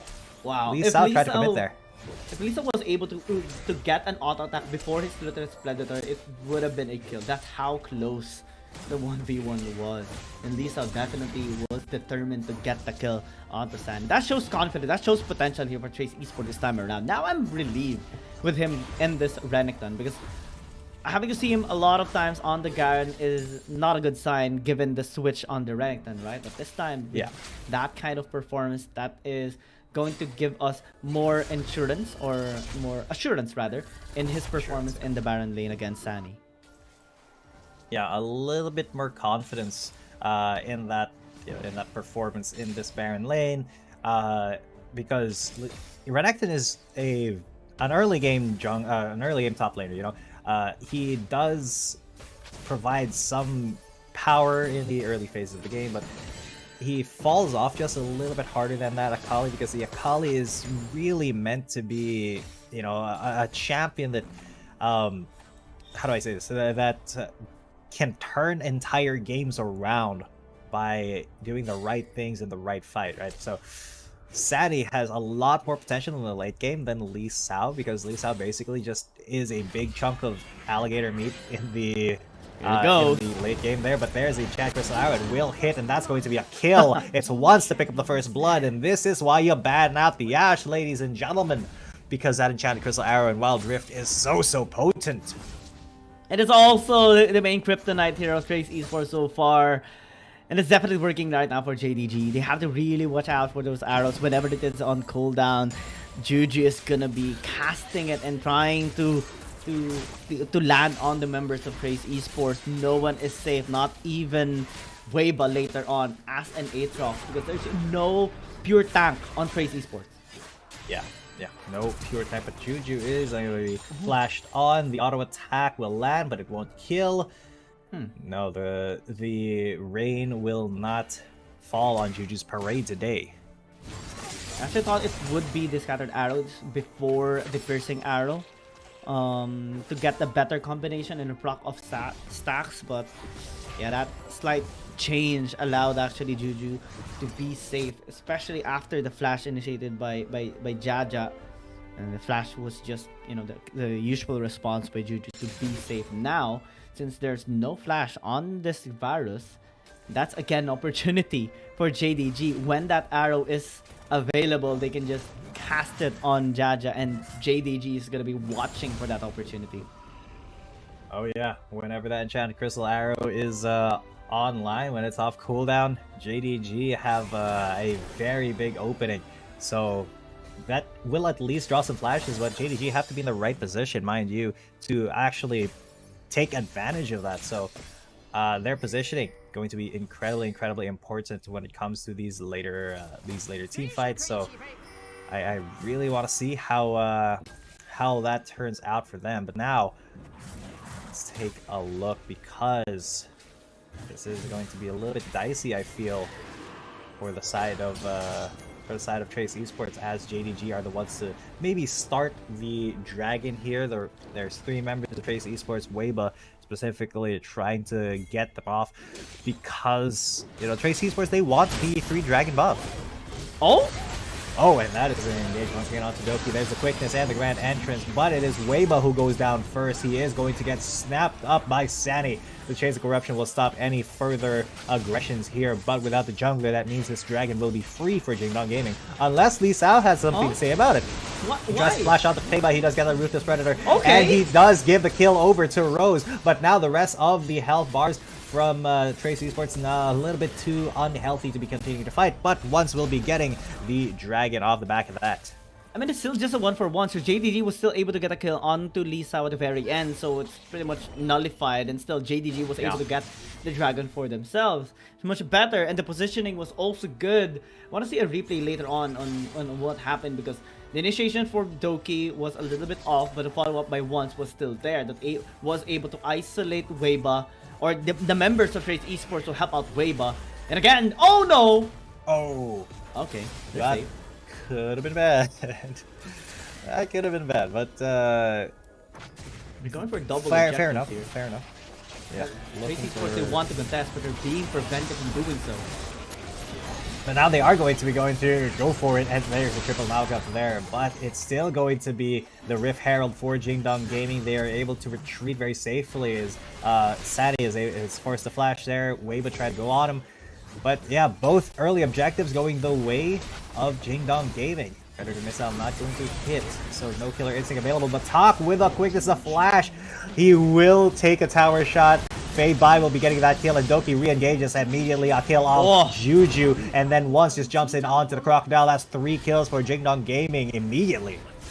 That's just insult added to the injury now of Trace Esports, as JDG gets more kills after taking double objectives as well. A 3,000 gold lead after getting this tier 1 tower in the mid lane too. Not the best start here for Trace Esports, probably one of the worst as well, as they tried to interrupt the dragon takedown. They tried to start it up, but it's just so bad, especially with the proper engage by JDG. Tak was so low to actually even initiate for the fight, and Feibai was able to, or the members of JDG was able to escape. So now without any flash, JDG has one thing in mind. Now go in. There's no quickness, there's no grand entrance, no one can stop us. Yup, there's when all of those engaged tools of Trace Esports are gone, Jingdong Gaming are super free to just get their own engage on. Now and it's such a deadly engage too. Yeah, because if you're full HP, oh my god, still able to escape. Oh my Fortunately, does have the Quicksilver Stash enchantment on his boost. That's pretty early as well. I think it's necessary after that interaction. So good job by Tak, not being able to be taken out, because all the kills being acquired here by JDG is going to be so bad here for Trace Esports, especially with the lead that JDG already possesses. Yeah, JDG, they have a pretty decent lead. It is just about 3,000 at 8.5 minutes, but this is not insurmountable just yet for Trace Esports. I think that Trace Esports are just jumping the gun a little bit in the way that they want to engage, so I don't know, man. It seems like Trace Esports are kind of dropping the ball with the change up in the way that their playstyle is from the past like 3 games. They're kind of still adjusting to it because this is basically, oh god, the enchanted crystal arrow will not be landing. Okay. Rose just fancy feeding away, but fair enough because once was not ready, but Doki is ready to go on to 2 members. He gets Chains of Corruption though, so that stops that aggression. But man, what an aggressive cow. Yeah. And JDG in general is just very, very aggressive. They like to make plays all over the map whenever their spells are available to be used. And Trace Esports, they've become a victim here of the aggressive playstyle of JDG so far. They haven't really found the best position to take down JDG. Even Lisa right now is very vulnerable because once is here. Fortunately, Weiba is also there. So JDG has to, step back a little bit, let him farm up for the meantime, just wait for the dragon to spawn up and try to get the same double objective that they acquired in game number 2 or game number 3, because if they get the mountain dragon and another dragon, it's going to be more difficult to actually deal damage on JDG.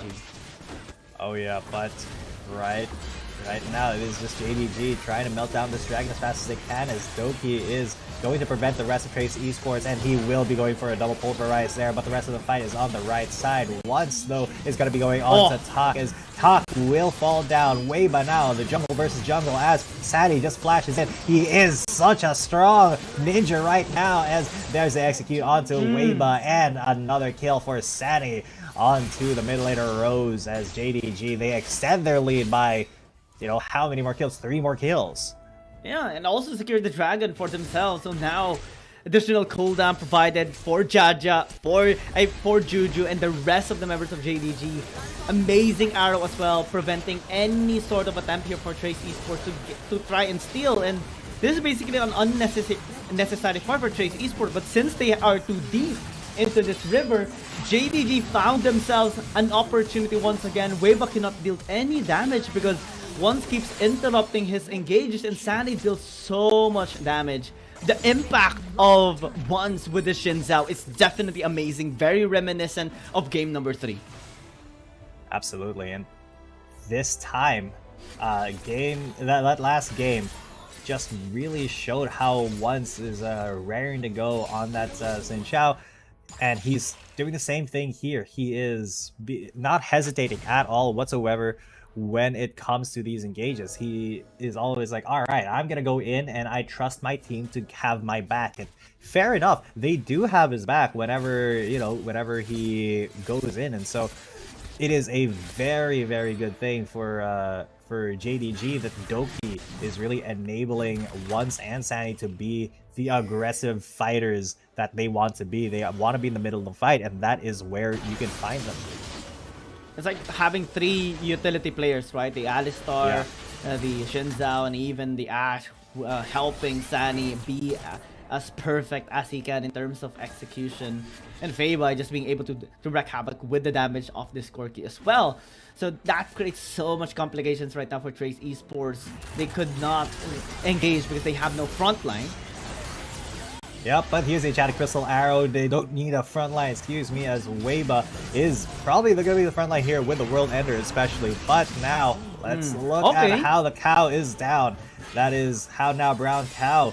Unfortunately, Doki will be going down, but oh my god, Sani goes back in along with Once. They just burst down the virus immediately. Jaja is gone. Weiba is gone as well. Sani takes that kill, and with Juju there, he is able to secure another kill. He flashes onto Rose, gets a volley onto Tak as well. The slow, he is just running. He won more auto attack. A shot to kill him.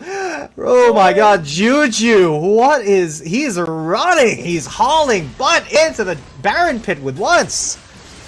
Now you're just gonna be getting a free Baron. JDG is just styling on Trace Esports as if this is a negligible game. And Trace Esports, they just got baited in that topside fight a while ago. Sadie was waiting for the perfect opportunity to get that perfect execution onto them as well. Wrecking having taken so many members, chunking their HP down and delete them almost in an instant. And let's check that one more time because that was really amazing. Started off with a gank here in mid lane. Yeah, that was very nice. But here in the top lane is where things get interesting because it is essentially a 4 versus 5. And there's also a fight happening here as the Kaisa still able to escape. Look at the top side, it's just so amazing. Once though he is in a 1 versus 3, Doki is going to be coming to back him up, but he can just 1v1 that Crocodile. He's already fallen off of a cliff. The Talk and Weiba have to get out of there quickly as Fei Bai rushes in and tries to chase them down along with Doki. And Doki just wants to go for the Pulverize or the head, but Fei Bai still going for the Frost Bombs and the missile shots. The barrage is happening right now. There's the Enchanted Crystal Arrow. Those way gonna miss, but it will be good enough. Man, what was that? I mean, it reached to the Howling Abyss, don't worry. Yeah. JDG now getting on to the next dragon. game. On to the next game. And I wonder who is going to be getting hit next. But definitely this dragon being secured by JDG is like cherry on top on the whole game plan now of JDG. There's absolutely no way, I would say, or it would take a miracle for Trace Esports to win any fight from now. Yeah, it would be very, very difficult indeed for Trace Esports to try to win a team fight even if they have the positive engage because they're just not fit enough. There's Enchanted Crystal Arrows, we're gonna miss. He tries to aim it towards Rose, but Rose is able to get out quickly. Now, though, it is a very, very difficult time for Trace Esports. They just want to try to farm up, but there is the threat of the Elder Drake spawning later on, as that is going to be the target, you know, for Jingdong Gaming. But will this target be enough? Will this be the will the Elder Drake fight be the nail in Trace Esports' coffin? I think so. I don't even think JDG needs the Elder Dragon anymore. The only thing they need is another Baron for themselves so that they can finally crack the base wide open here for Trace Esports.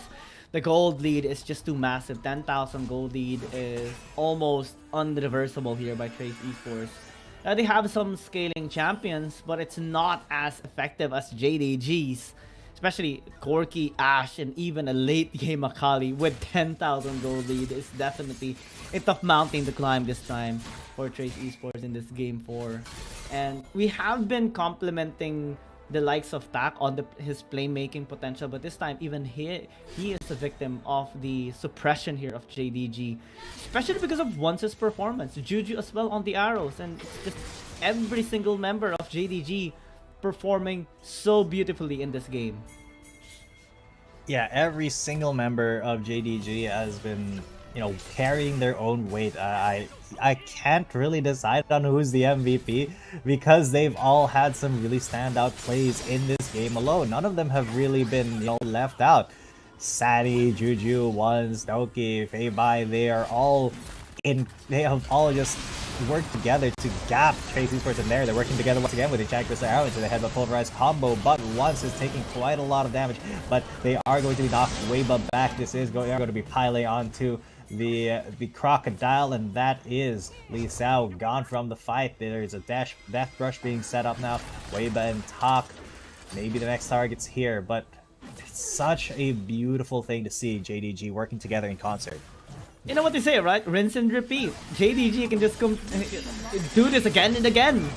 And they're gonna do it again because Tak has been caught. Tak will get away. Ignite taken down, won't take him out. But Weiba, he tried to go for a steal. Nothing doing here. Will he be able to get the kill onto Once? Not even, as that Baron will go the way of Trace Esports, or sorry, of JDG, as Sadi gets another kill, this time onto Rose. As look at this kill difference, 19-6 with the Baron buff. They didn't even lose anybody there, and there's a teleport coming in from once. They just want to end this game as fast as possible. 18 minutes have already lapsed, and JDG are now at the throats of Trace Esports. What can they do? Lee Sao has just been melted down, and unfortunately, nobody can really stop this Nexus from falling. So that is match point for Jingdong Gaming. And they are also on fire. Blue side won this time around by JDG. It's as if there's no red side win condition here for Trace Esports. The draft is amazing. The adjustments were also on point, and execution definitely starting here for JDG. Every single member was making plays. Once, Juju, Doki making the necessary shots there, and initiations for Feibai and Sunny to work around getting those punishments and getting those kills for themselves. And even Sunny was able to bait out some of the members of Trace Esports in the top side fight that allowed them to get even more kills. It's just an unbeatable team that we're seeing right now of JDG, definitely at their best form in this playoffs, and it's just so exciting to see more of their actions just because of their performance. And Trace Esports, they're on the brink of destruction now, on the edge of being eliminated in this playoffs. One more win by JDG and it's bye-bye for Trace Esports. Yep, it is JDG stepping on the throats of Trace Esports right now. Look at this jungle difference. Once 6-0 and 9 versus Weiba, who even on that Aatrox was not really able to be the world-ending menace, the life-stealing, unkillable demon in the middle of the fight. He was just CC'd to heck and back. Doki once, even Juju, who's just keeping him in check so that he could not move at all and get his life steal off. And yeah, I don't even know who the MVP is going to be there for Jingdong Gaming, because everybody had such a standout performance there. So I mean, big props to them. They're really showing their true form here. And I don't know if Trace Esports is on the same level as them at the moment.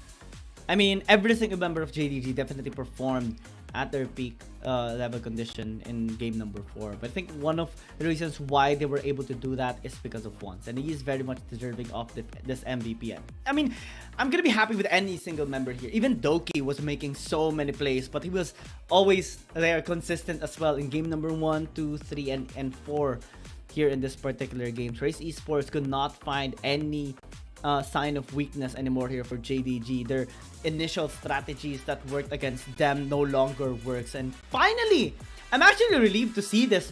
Finally, an MVP being handed over to Doki, because similar to game number 1, 3, and 4, he remains consistent on the plays, on the setups, providing a proper path for JDG to pile on to take down Trace Esports. Well deserved. Yeah, very well deserved by Doki. He did so much, just being the tip of the spear for JDG, and he was always at the forefront of the plays. So yeah, a very tough piece of meat to chew on, a big hunk of beef jerky there on the LSR. I think the Trace Esports really have to respect that. But before we get into what may be the final game of the day, ladies and gents, we will be taking a little bit of a short break. I'm Jizan coming at you. With me is Giyang, and we'll see you for game number 5 after this break. After 2 months of intense competition, the WRL A1 regular stage concluded splendidly, with 8 teams from WRL CN and 4 teams from WRL APAC emerging as the standout performance among the rest. KBG secured the top position in WRL CN with an impressive winner stage, closely followed by JT. In WRL APAC, Seoul KTRY showcased remarkable dominance, while Bariran ERU also displayed commendable performance. For those summoners who crave more action, the playoffs will commence on June 21st, where the 12 victorious teams will continue battling for the prestigious title of WRL A1 champion. The playoffs in both WRL CN and WRL APAC will follow a BO7 double elimination tournament, allowing only 2 teams from each conference to progress to the finals. The first place team from the regular stage in WRL CN, Team KBG, will go head-to-head against Team Nova, while the remaining team, JT, will directly versus EDG. The 2 victorious teams will then compete for the first spot in the WRLCN finals.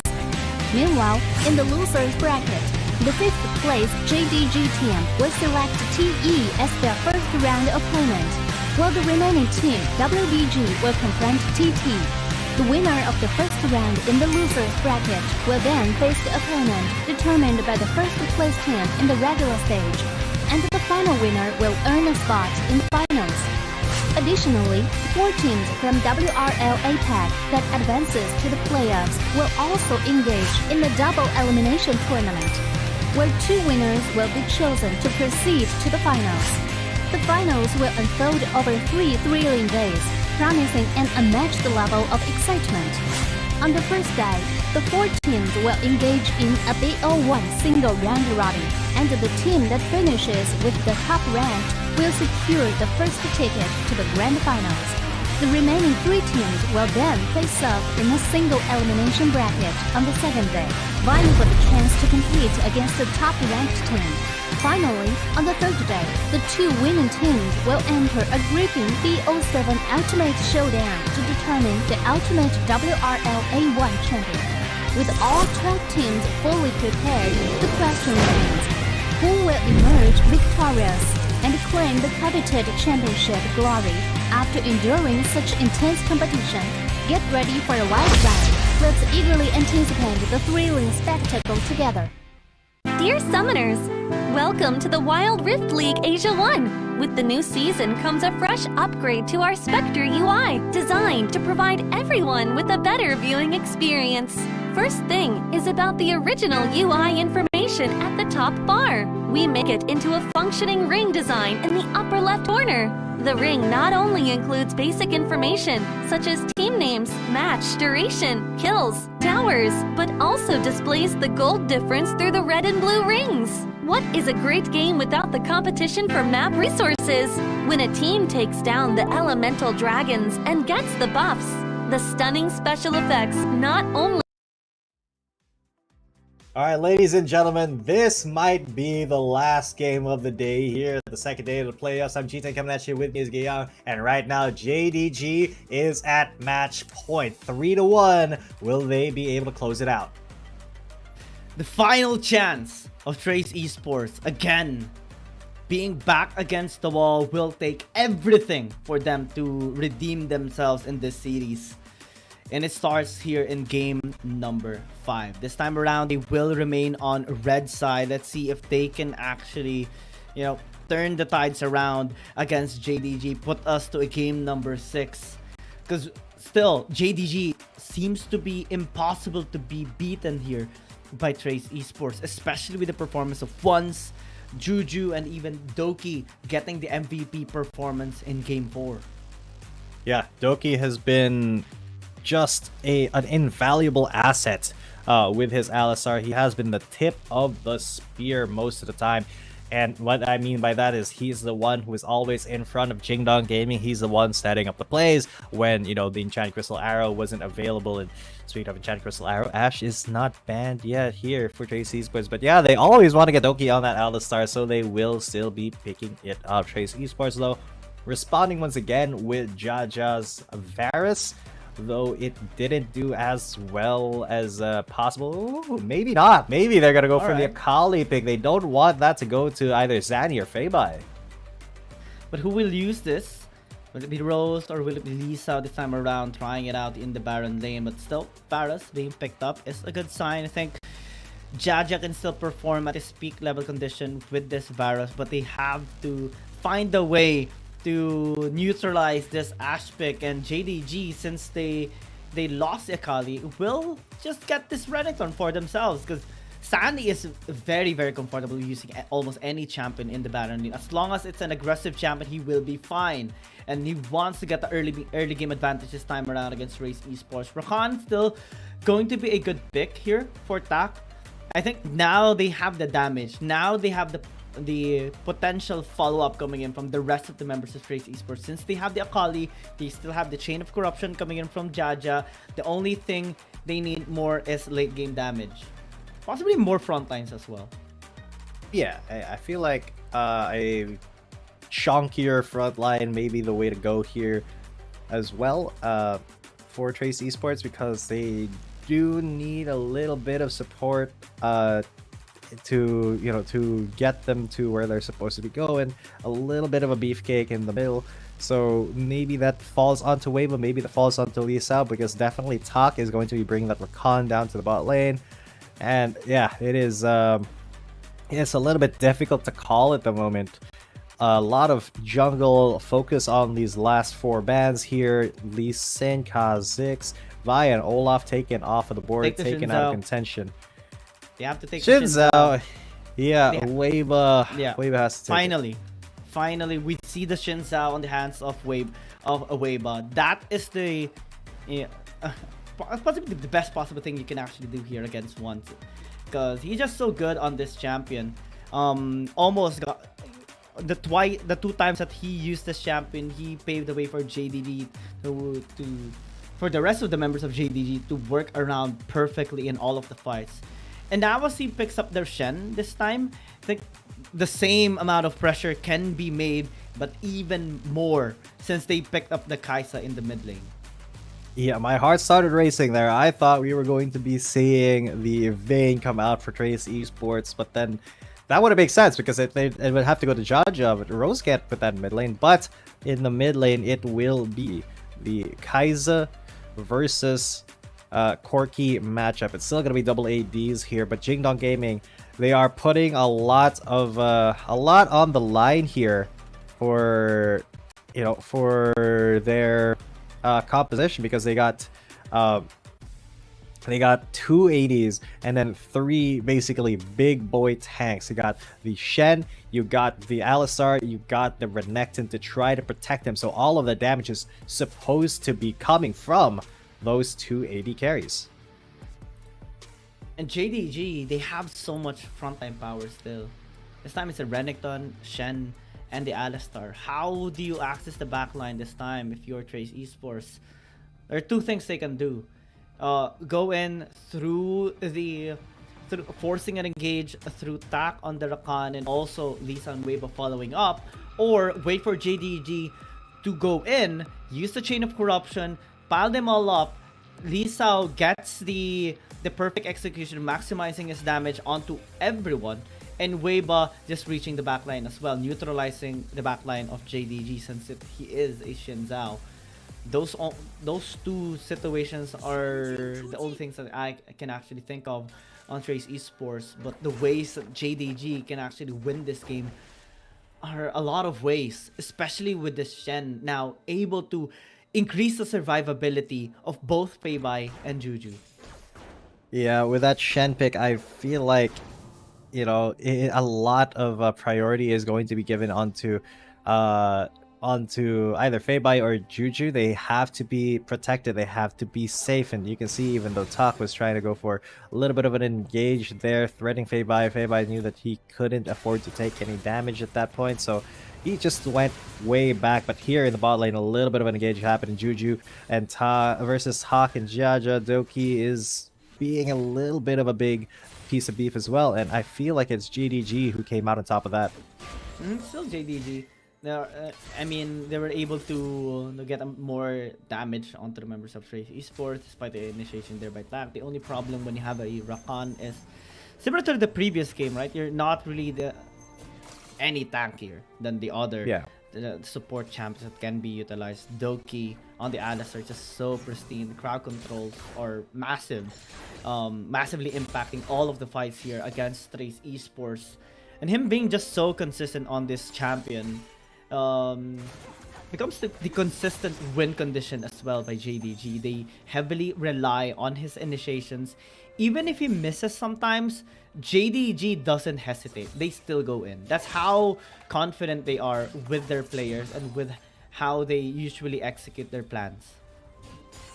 Yeah, and the confidence can be seen basically immediately by on the side of JDG. It can be seen by Trace Esports, because right now it's such a difficult proposition to try to go up against that JDG lineup, with the way that Trace Esports is just honestly, they have been a little bit more passive in the past couple games. That's not their fault. It's because Once has been the one who controlled the tempo from early on.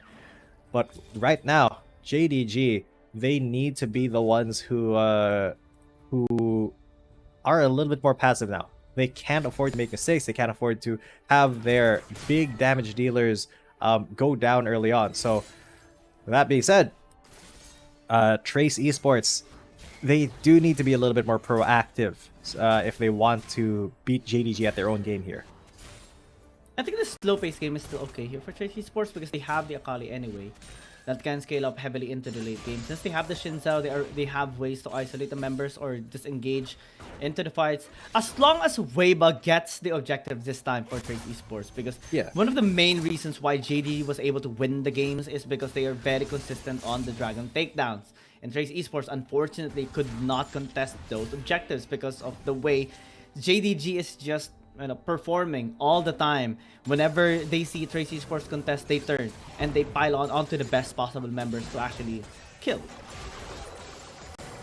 Yeah, speaking of the best possible members to kill, there is a low health Doki there. Sani though, and Lee Sao, a little bit of a tussle here in the top lane, neither really budging at the moment, but it is, Sani who's a little bit more healthy, a little bit more prepared to scrap, though he has to be very wary of that health threshold where the Akali can just start to execute him.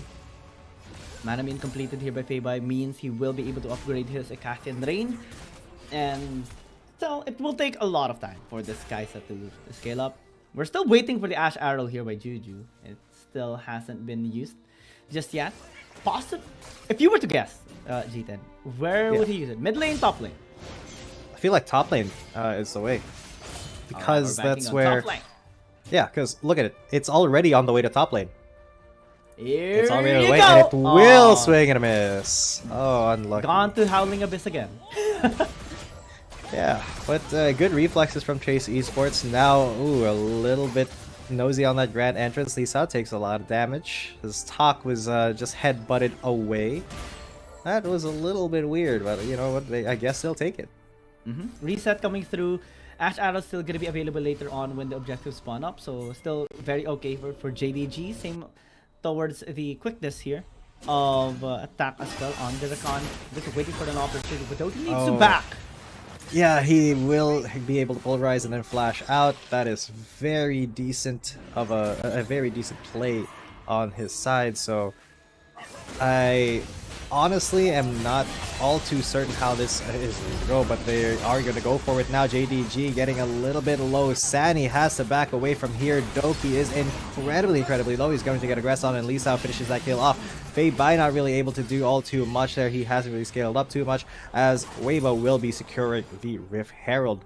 And the Drake is still up, so we could see another fight coming up on the Mountain Drake. It started with a gank there towards Doki. Forced him to use the flash, and that tool is very important for team fights, and he didn't have that anymore. Chunked down very low as well. The positioning of Trace Esports was better this time around. And let's check that replay once again, because the package also paved the way for the numbers advantage here for Trace Esports. Forced JDG to go back, give the RH away. No double objectives though.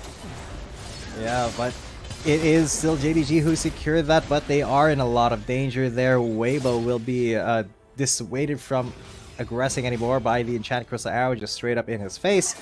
So that is still a lot of pressure from Trace Esports. They're going to be dropping Shelly down in the bottom lane. They want to get that first tower, and they will. She charges in, gets that, gets the full turret plate gold, And that will be all she wrote for that. Man, what a big series of plays here for Trace Esports. They have extended the lead 1.5 thousand. I'm still nervous, man, because JDG getting dragons means late game priority again being allowed to be acquired by JDG, and we have seen the outcomes whenever they get the second dragon as well. Oh yeah, it's so disastrous for Trace Esports. Fortunately, it's not an ocean dragon this time around. For the second dragon, it's going to be the ice dragon. But still, additional cooldown means that the ash arrows are going to come more frequently. Ooh! But unfortunately, Lee Sao was able to dodge out of that, and that could be a dead Sunny, as that was a little bit too late on the stand. United Doki will be coming in, try to maybe set something up, but yeah, 2 kills already on the side of Trace Esports before Jingdong Gaming can really say anything about it. Trace Esports get another kill for themselves. 2-0 right now!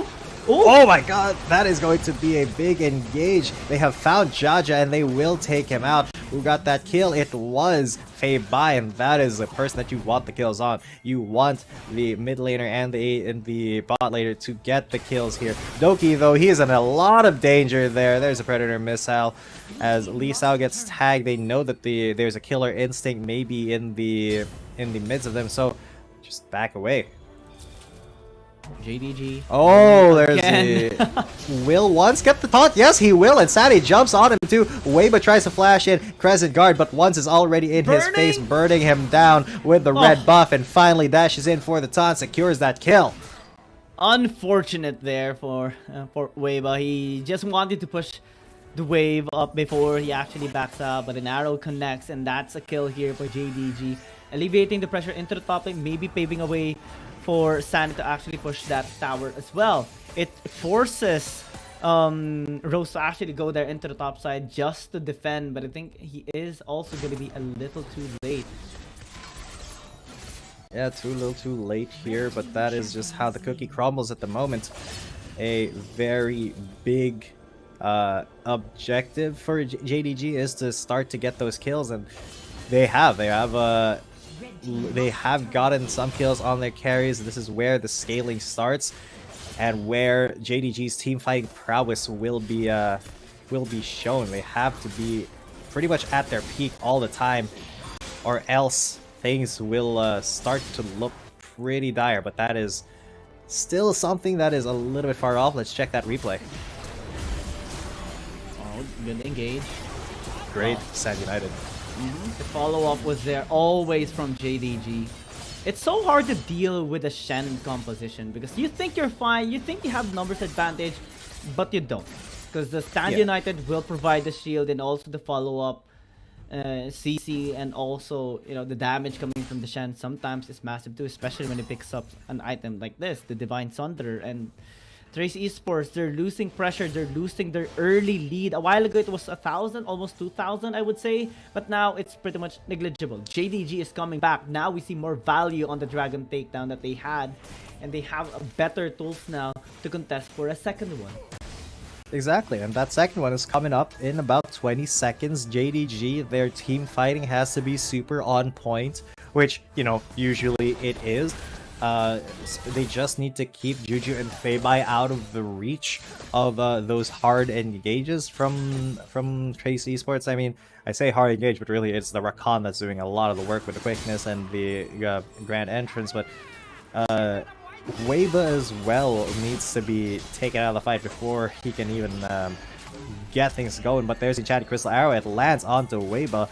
As Sani and Doki, they are circling. There's the package, though, available for Rose. Will he dive into this? The dragon has reset. It has started to just become a big problem as the package just comes in, and it is Juju who's already gone out of contention. There's Doki, but he's going to get Sad United, and the Shen arrives just in time. He's not able to taunt, and there he does get the taunt onto Weiba. Weiba starts melting away, but Sani is a little bit too low to actually contest. Doki tries to go for it, and once goes in, he gets a kill, but was that worth it? Fei Bai, though, he cannot get the killer instinct off as Sani is running for his life. It's still a 2 for 3. Nobody got the dragon there, as both junglers are now dead. The assassination by Lee Sao onto the backline definitely paved a way in synergy with that on the quickness as well. That was definitely a big surprise towards JDG. They did not expect that. Lisa going in on Juju, killing him before he even makes any move. Despite the attempt there by Doki, making a play onto the back line is simply not enough. They were able to fight back. We saw Feibai getting the kill onto Jaja, but he was too far to help out in the fight on the big group again. And that paved the way for Trace Esports to actually win it through Lisa. Again, this time he's just popping off. Yep, speaking of popping off, here we go. They are going to start popping off into this fight. Talk already very low, but they may have found a pick onto Doki. Doki's incredibly low as well, but he manages to live just barely. He just a tiny sliver of health, literally 1 HP, and he is going to be all right. But you know who's not going to be all right? The rest of Trace Esports. They have gotten back on that dragon. Will this be the re-engage? Sandy from the back. They're going for a pincer maneuver, but once is not able to steal it at all. Talk is a little bit low. Sandy gets aggressed on by Weiba as there's the perfect execution, and once goes down, Lee Sao now onto Juju, and he gets another perfect execution, and that is the Ash down. That's the everybody down except for Doki, and that is Trace Esports going to go to the Baron pit. Lee Sao, you fool! You are just so good right now on the Akali. Why haven't we seen this on the whole series? Because his entry is always perfect. His execution is always perfect. The very definition of an Akali ult. And he paved the way for Trace Esports again to win the team fight. Props to the rest of Trace Esports, of course, being able to position themselves effectively into the team fight. But Lee Sao, man, getting so many kills, getting so many damage onto the backline again, provided them the opportunity, the courage to actually pile on to the rest of the members of JDG. After using the stasis, they still went through Juju, and that basically is all it wrote here for JDG. Now they're down 3,000. Now Trace Esports denied the second dragon from JDG, and now Trace Esports is the one leading the game. Yeah, Trace Esports now. Ooh, what a gigantic swing of momentum. And Jaja with a flash chase of corruption ends the life of Juju. Disrespect, man. Wow. That's not disrespect. That is just a very ambitious play, and it did happen with the execution. But now it is JDG who are funneled into their base. We may be looking at a game number 6 here for Trace Esports. They may keep their legacy alive for one more game as JDG. They don't know what to do here. Yeah, JDG are just desperately trying to defend their towers, but simply not enough. Double inhibitor towers taken here by Trace Esports. And with the Baron power play, definitely this is a big swing of gold. A while ago it was just even, but right now it is 7,500 gold lead by Trace Esports on a now jump-started scaling composition. 4-0-4 for Lee Sao on his scoreline. Picked up a Rabadon's Death Cap. Finally, those shurikens are going to, well, it already is hurting, but it's going to hurt even more. It is going to be a big notch in the belt of Trace Esports if they can pull this win off, shake the confidence of Jingdong Gaming a little bit, take the momentum out of their sails, because this is just Trace Esports looking like their best right now. I mean, man, this is just sad as well. Oh god, that is a big giant crystal arrow, but immediately the quickness into Grand Entrance to stop anything else from happening, and then the Chains of Corruption into Piercing Arrow. Jaja just doing a billion points of damage. He is the late game sniper right now, and this is what JDG did not expect, did not respect from the previous game, but it is coming online now. They are working on that last inhib turret as well. And yeah, Trace Esports now, they're going for the throw. Weiba's in there like swimwear. Juju's burning down, but Weiba just a little bit more health. Lee Sao is in the middle of it all. He's in the midst of the fight, but he will get taken down. Fade by takes that kill. Juju swinging miss with the enchanted crystal arrow, but all the inhibitors are down. Doki going in! Oh god, Doki now the tip of the spear once again. He allows the killer instinct to come from Feibai, and now Feibai is on the chase. Rose and Tak are just going to fall here. One more auto attack will seal the deal. Oh, he dodges. What a slick dodge from the Rakan, but that is 2 players down for Trace Esports, and then this Baron. is just going to be taken for free. What just happened?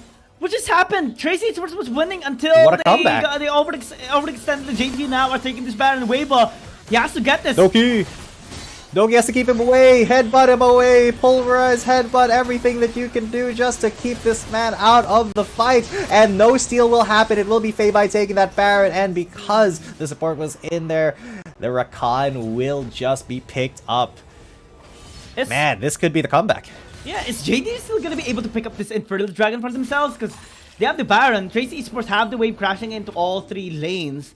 But they have also hesitated taking this Dragon a while ago. Now, it is going to be very difficult for them to take this because JDG having additional stats for them due to the Baron buff can allow them to just wreak havoc once again. A while ago, Trace Esports had a 7,500 gold lead. Now it's just 3,000. That's how big of a swing in terms of gold was handed over towards JDG's side. And look at what's happening.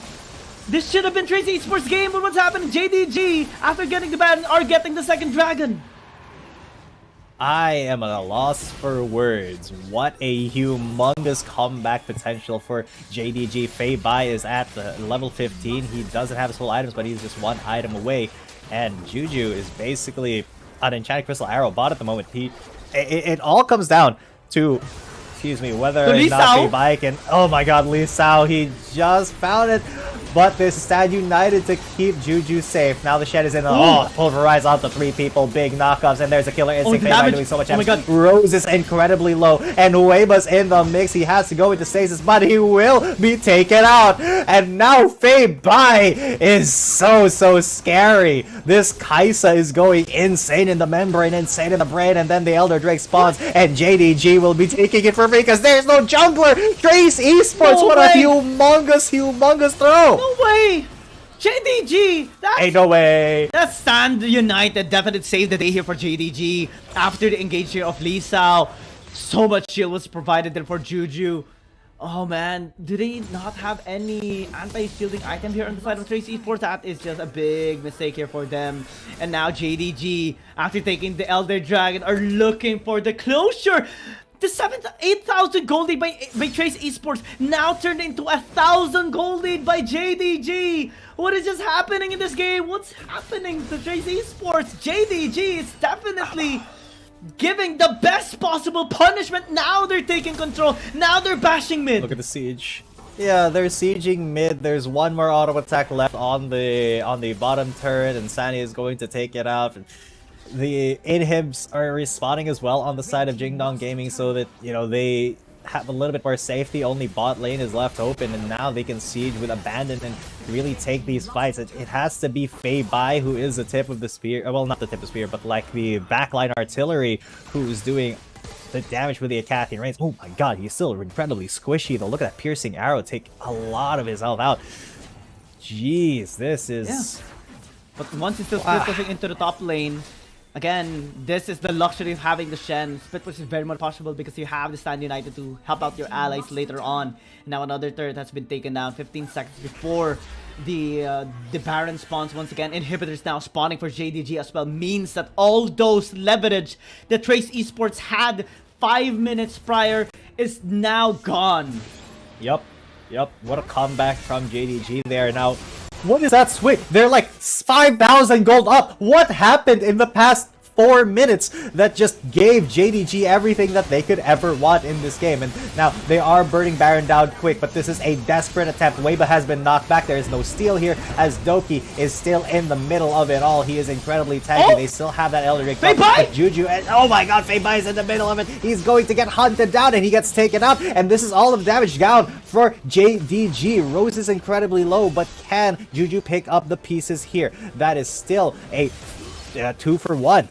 That goes to Trace Esports, actually. Yeah, I mean, they got a better ending to the fight, but JDG still was able to pick up the Baron for themselves. And now, they are going to be having the leverage in terms of push. Trace Esports miraculously was able to get a couple of kills. That is as plain as that. And one of the reasons why they were able to do that, because Feibai was caught going in with the killer instinct all alone. Well, Doki was there, but Feibai still... Once was there, but he got knocked off by the Grand Entrance, and also You know, the Weibo was able to knock him back up once again as the rest of Trace Esports were able to stay alive for so long. Even if some of the members of JDG had the Elder Dragon, they weren't able to proc the members of Trace Esports up. Jeez, what a game.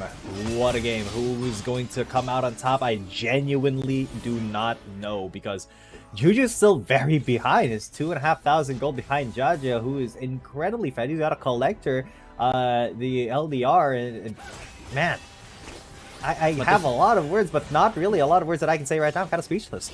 Yeah, but JDG has a lot of options still. They have a teleport on the Renekton of Sunny, so he's split pushing into the top lane. They have a stand united for one, so we can just use the stand united. They're split pushing here all the way. That is a lot of pressure that Trace Esports is having right now. And this is what JDG is doing before the Elder Dragon spawns up. This will provide them, again, time to recuperate, time to go there onto that pit and take it down as fast as they can before even Trace Esports responds. That's the luxury of having double teleports. And Trace Esports, they need to be very quick. Lisa is there into the top lane, getting or shoving the wave back since he knows that he can win against Sunny. And at least that's one lane alleviated of the pressure.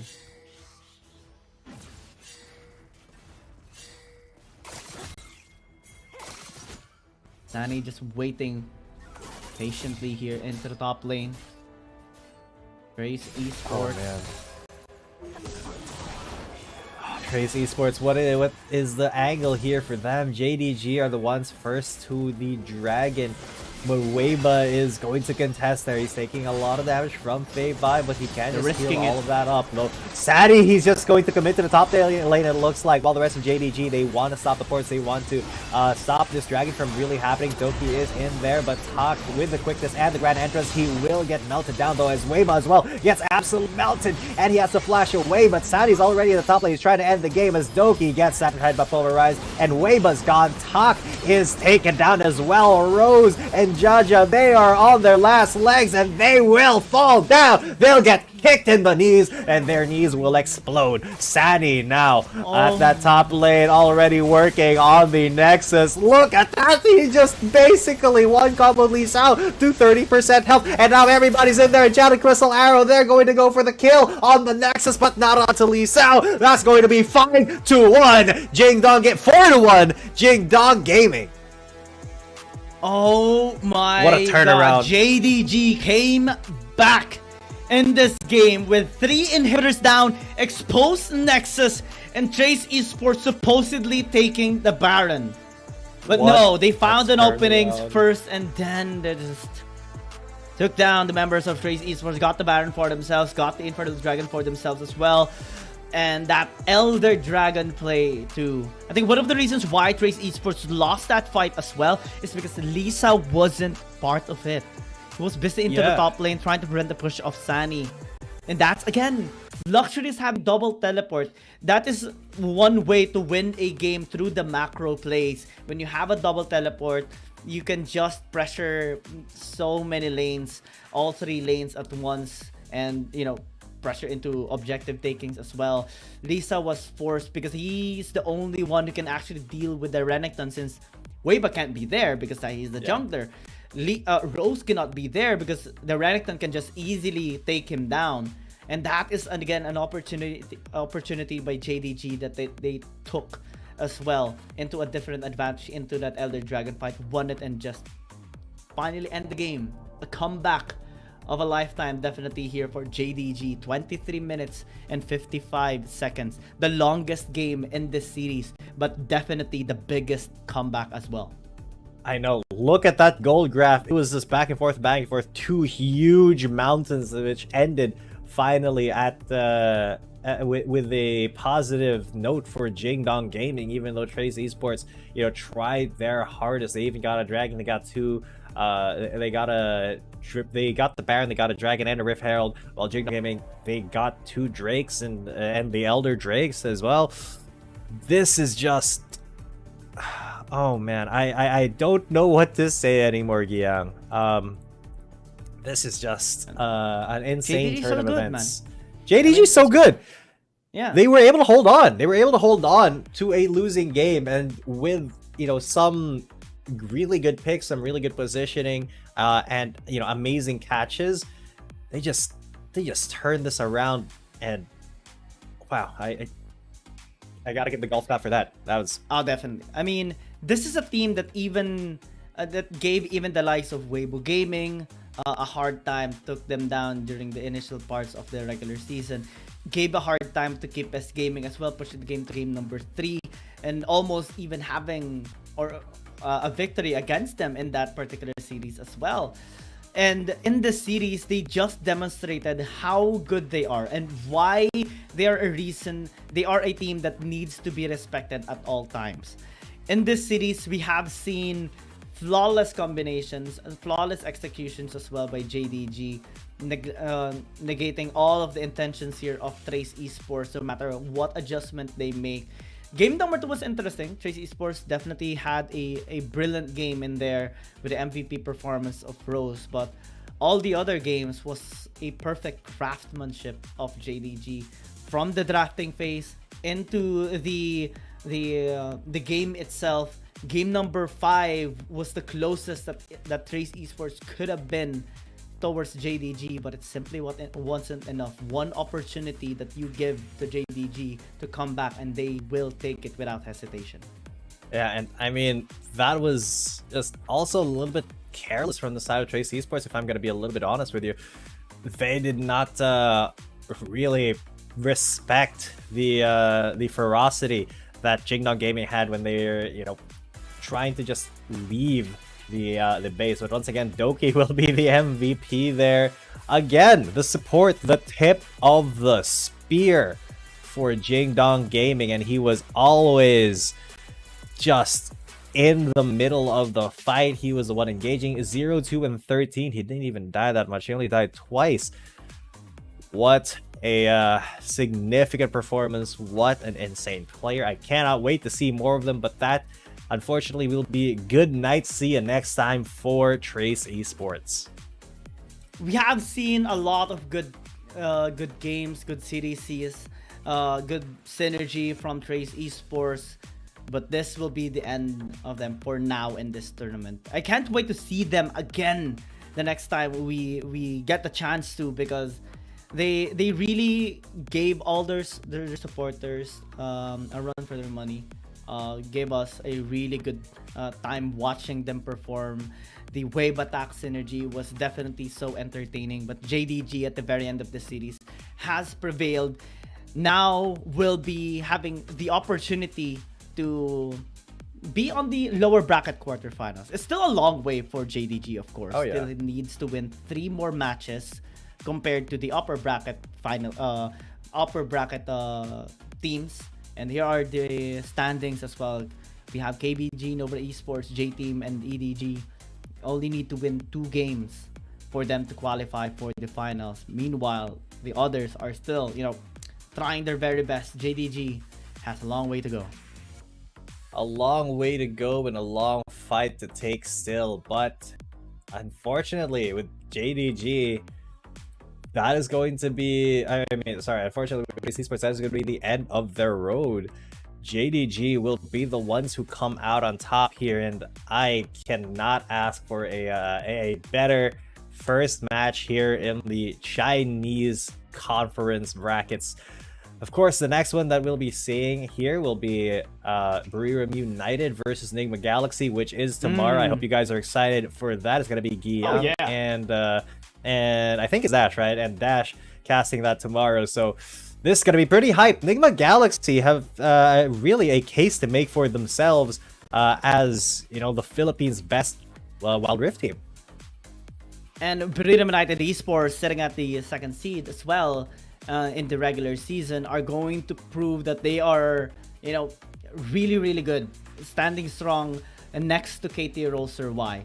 It is, again, going to be still a long playoffs here for our APAC matches. The only good thing about here on the APAC side is that we have more chances of qualifying. There is a lower bracket round in which NOW's Esports, after losing to KT Rolster Y, will still have a chance, waiting to whoever is gonna lose on the match tomorrow on Buriram United Esports and Enigma Galaxy, and the rest will follow, of course.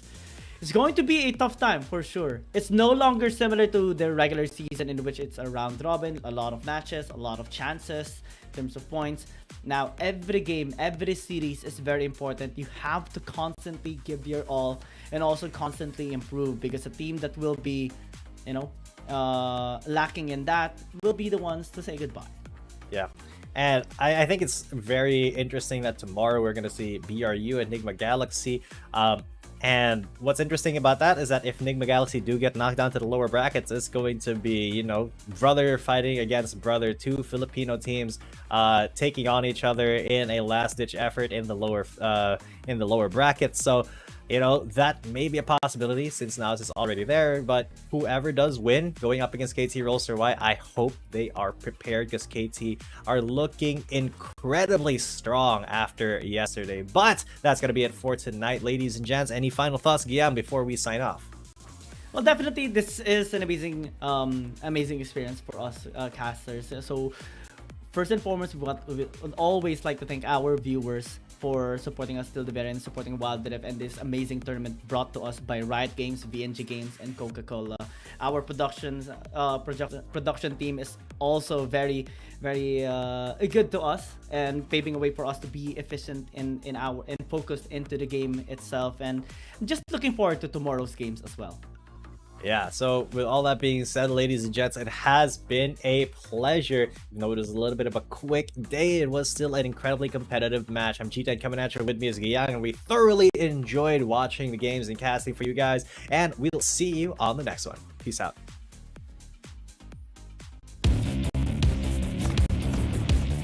There's something about games. What you doing there gives you real chills. There is one thing that can't be stopped. Feelings. And if you can feel it, it must be real, right? And that's real magic.